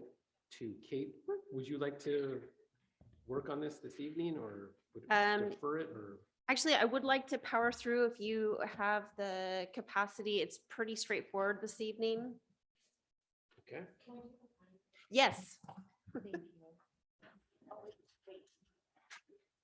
Hannah, can we go into recess for 4 minutes? 3 minutes? Well, to just note it on the. Oh.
All right, there were a couple misspellings on other pages. Well, I can't claim to see those. I need one size. Okay, thank you. So this evening, we're gonna hopefully wrap up the draft amendments. Again, as a reminder, the specific request came back in March. A business owner in the downtown who owns an arcade cafe. He is in the historic downtown, not on the promenade, and realized that all of the entertainment uses had been removed from his particular neighborhood in the downtown zone. And so this conversation started of, let's look at the code, and doing so, found a few other items. So at our last meeting, we got through proposed revisions to the meaning or purpose statement for the downtown promenade. I believe I got a thumbs up to proceed as included in your packet this evening. We did a quick walk through the land use table, and I hadn't heard anything except for when we got to the section specific to entertainment. And so the first comment was a concern about the amusement arcades, which I think we have now covered through the definitions section based on our previous conversation. The next one was a comment about having a studio. So actually not included in Anita's work, there is a definition proposed in this work that will be incorporated, and that is art studio. So I've added it as a potential new permitted use in both the Main Street, historic Main Street, which is the first column of the permitted and conditionally permitted, the ones that have the C, the P. The first one is the historic Main, which is the downtown core, second story of the promenade. And then areas that are beyond on to the north and south on Lewis, to the north and south of Main Street on Lewis. And can you advance slides? For the conversation, just as a reminder, the map, the orange color is the historic Main, and then the more kind of burnt red color is the promenade. Again, the promenade is specific to the first floor businesses fronting on Main Street. So with that, the art studio, the definition that we found we thought would work is a shop for the production and or display of art and related items such as photography, pottery, stained glass, etc. And so this would incorporate the conversation we had about paint studios and the like. The next concern was the list was not large enough, because our code is specific that if it's not included, it's prohibited. So the other items that I heard during conversation were a bowling center and billiards hall, which kind of relates back to, I think it was Everett. So we'll have a definition for you on that. The other item that was missing, but my understanding it was previously discussed, is that boutique gym should be included in the historic Main, but not on the promenade. And again, this is the smaller scale. I think it was 3,000 square feet in the definitions. Actually, I have it in here. 800 square feet to 3,000 square feet. And then the other identified issue were to make the grocery store and hardware store in the table notes consistent with the definitions, which I've done. And then I did not make a change, but from our last conversation about adding in movie theater and theater as a permitted use, but again, capping the maximum size, and the examples provided came from the cities of Edmonds, Issaquah, and Enumclaw. And then in the definitions, again, reiterating the bakery definition, which we've already discussed this evening. I will fix the coffee shop since just to make it consistent with what we've already discussed tonight. And actually, these are going to be covered by what Anita is working on. And then the only other one I wanted to bring your attention to, this was just an issue that I found in our definitions. This isn't something you've dealt with yet, but the regional transit facility definition was not correct. And coming from community transit, I wanted to fix that since we're already working on this. So with all of that being said, I do want to bring another item to your attention for conversation tonight. the whole pet cafe or the cat cafe, if you wanted, because we're already going in and making some changes in the land use code, I would consider a conversation about a pet shop or pet adoption included underneath the commercial land use table. And that is included in your packet. It would be under category number 2. Melanie? Because Cat Cafe has kind of, especially in this area, become pretty universally known, would it exclude too much if we just defined Cat Cafe and made it allowed? We could do that, but I think be more general of including the coffee shop and pet adoption. That gives us enough leverage to do an interpretation instead of specifying a cat cafe. Is Yeah. Lance still online? Just since he's here, to get his opinion as well, because he would be the official making those determinations if it comes into question. Okay, I was just Yeah. the definition. I think the broader definition allows us to have the cat cafe as an allowed use, as well as others that may come in as well. So I'm always in favor of broader rather than narrow when we can.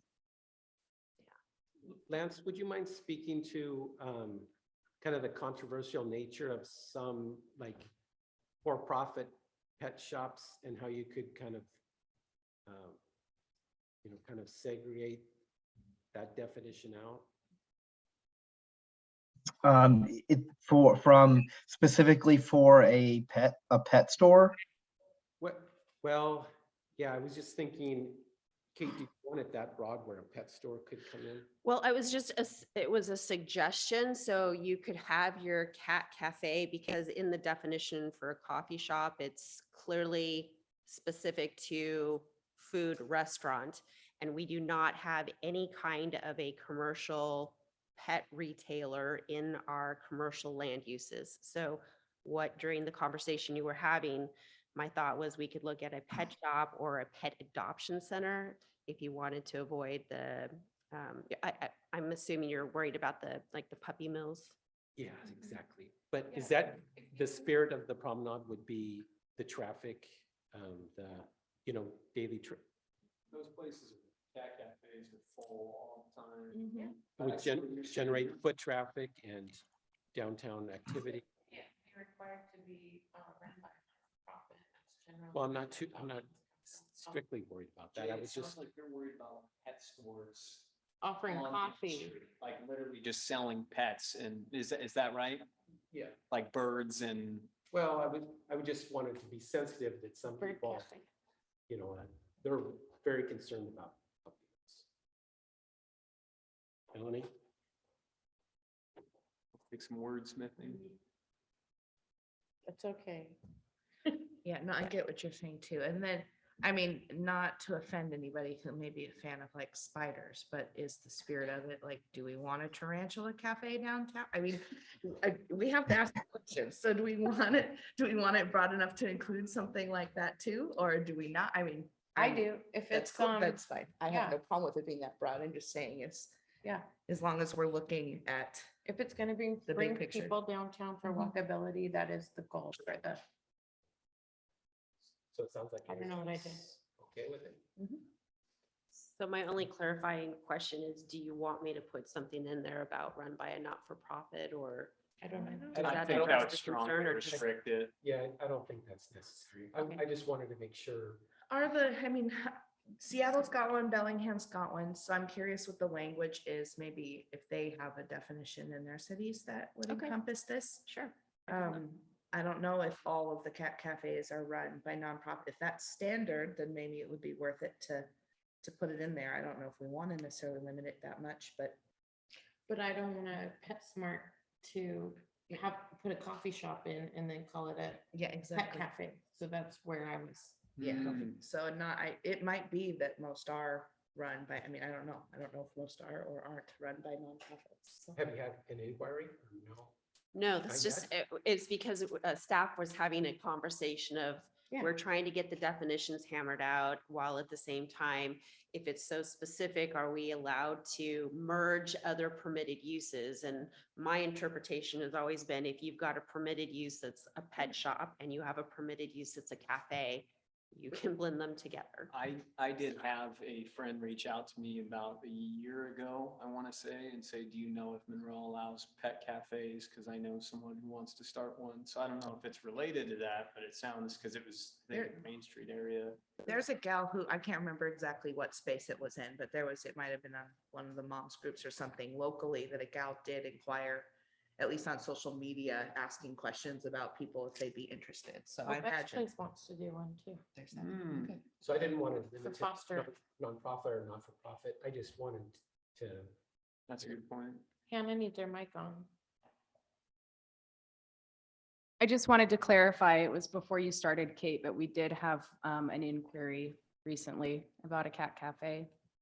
So if you do allow a pet shop or a pet adoption or something of that nature, it now provides you the opportunity to have that type of a use. Yeah, I mean, if there's a nail salon where we can have fish nibble at our feet, yeah, anything that's. gonna It bring might be people- defined as a shelter rather than like a shop. I mean, Man, yeah. if you think with the because that's kind of what I think they usually do, is just they're adopting out. So it's kind of like a shelter format that just happens to have. It's really uncharted waters here. I know, right? I'm intrigued. I like it. I want Monroe to open up the doors, so. Brandy, do you have a question, comment?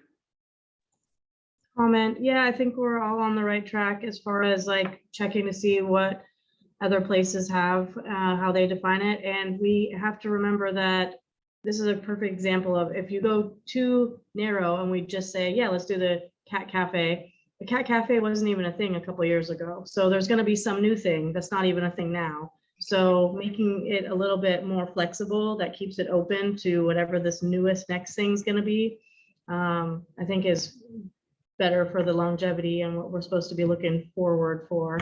And overall, I know that we're going through this tonight, but I don't feel like this is ready to move on yet, if that's my comment. Can I request, could you provide more information? You're not ready for the whole downtown or something specific? I mean, we're already saying, let's add the cafe, the cat cafe. I think that's an example of, and then we're trying to add bowling center and billiards hall, which I think is too tight of a definition. I think we're on the right track opening this, and I'm not saying open it and completely change the whole thing, but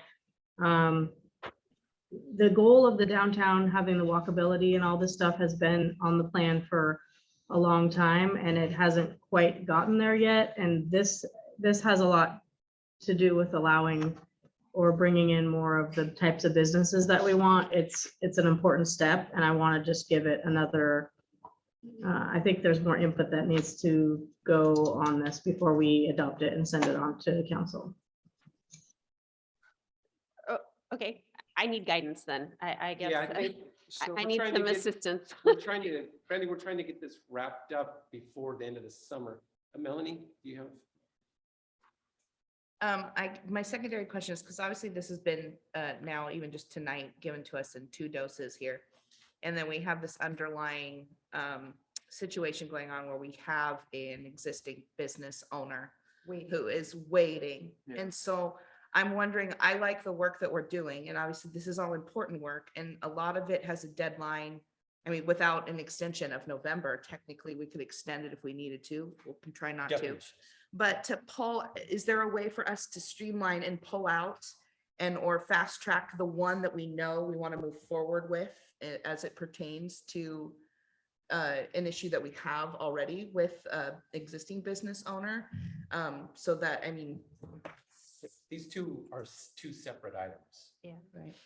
So the definitions is one project, and Mhm. that's a November deadline. The project for downtown does not have a timeline at all. Okay. However, there is a business owner who cannot move forward until code amendments are approved. Yes. So if there are things that you are strongly having concerns about, I would encourage you, let's have a conversation, but we're about to do 2 years worth of looking at Mhm. land uses for downtown anyway. So this is, it's not just a stopgap, but we're trying to expand the uses in the interim while we're having these long conversations. So unless there's something very specific that you're concerned about, I would encourage you to complete the Bridget, yeah. conversation.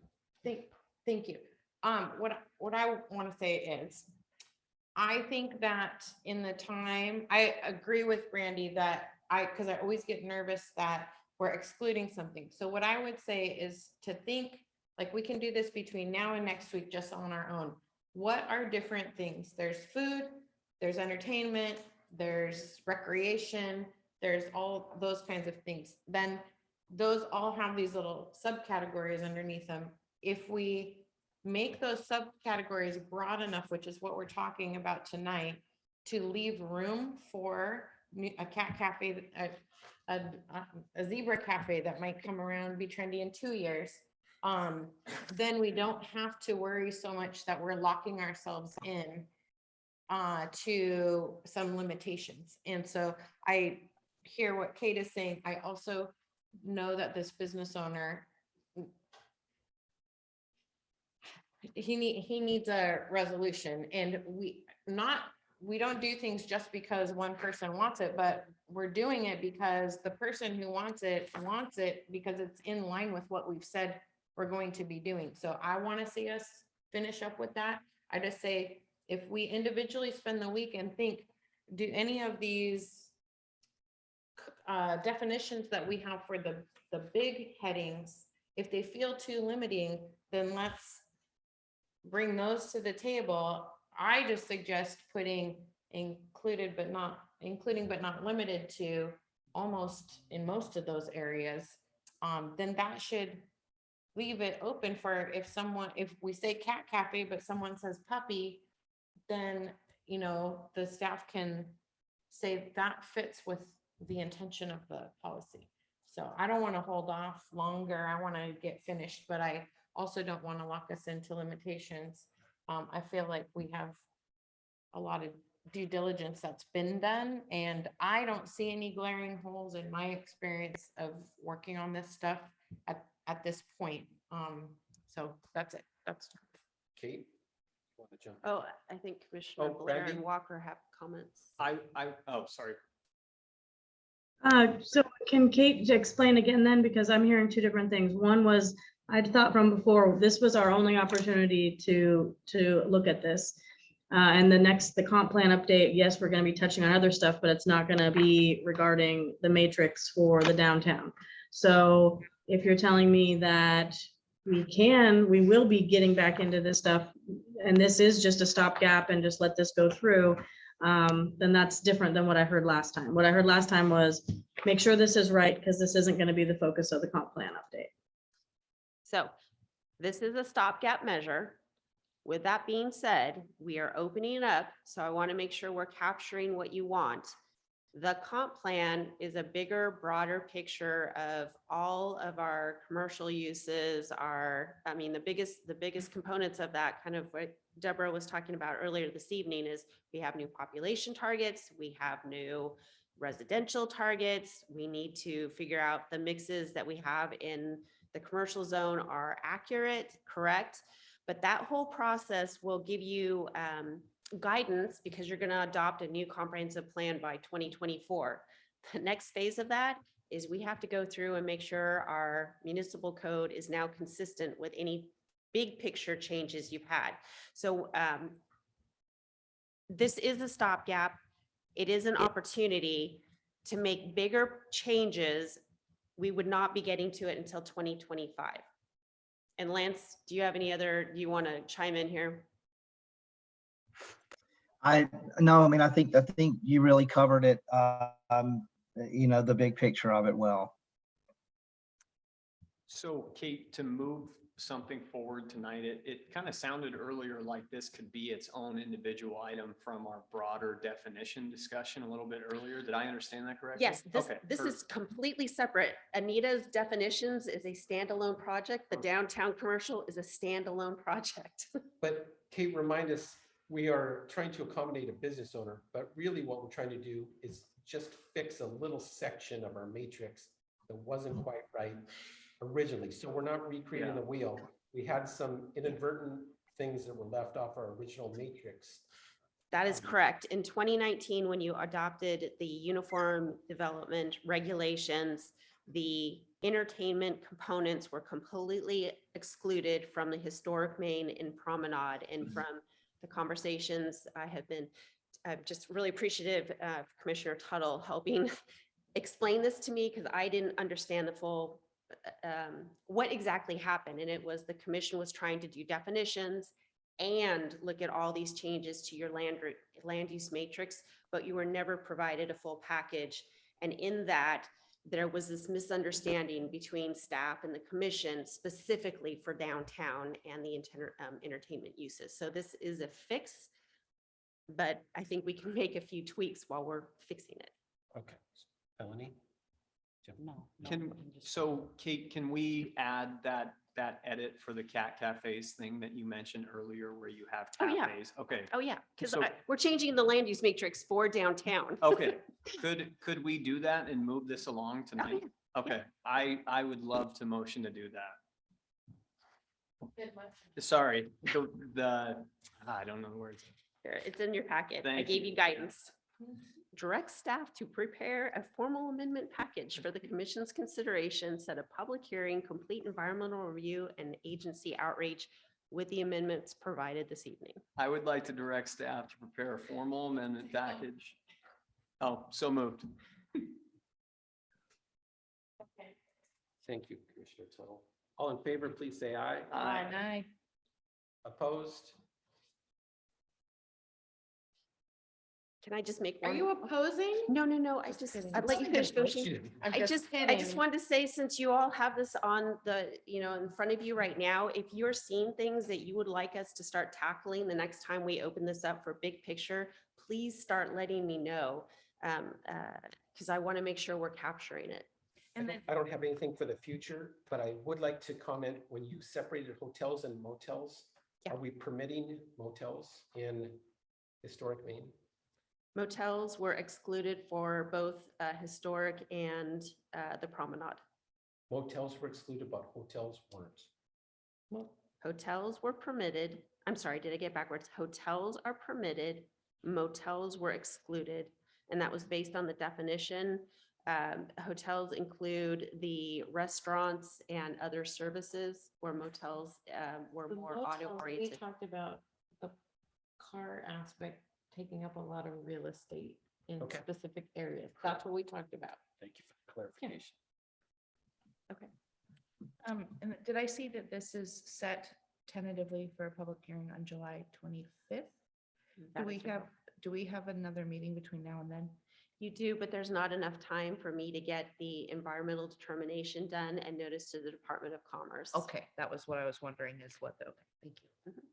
I would like to make a motion to adjourn. The meeting? I thought that, we have to close We that. have to, don't we? like, do discussion. That's the last item, isn't it?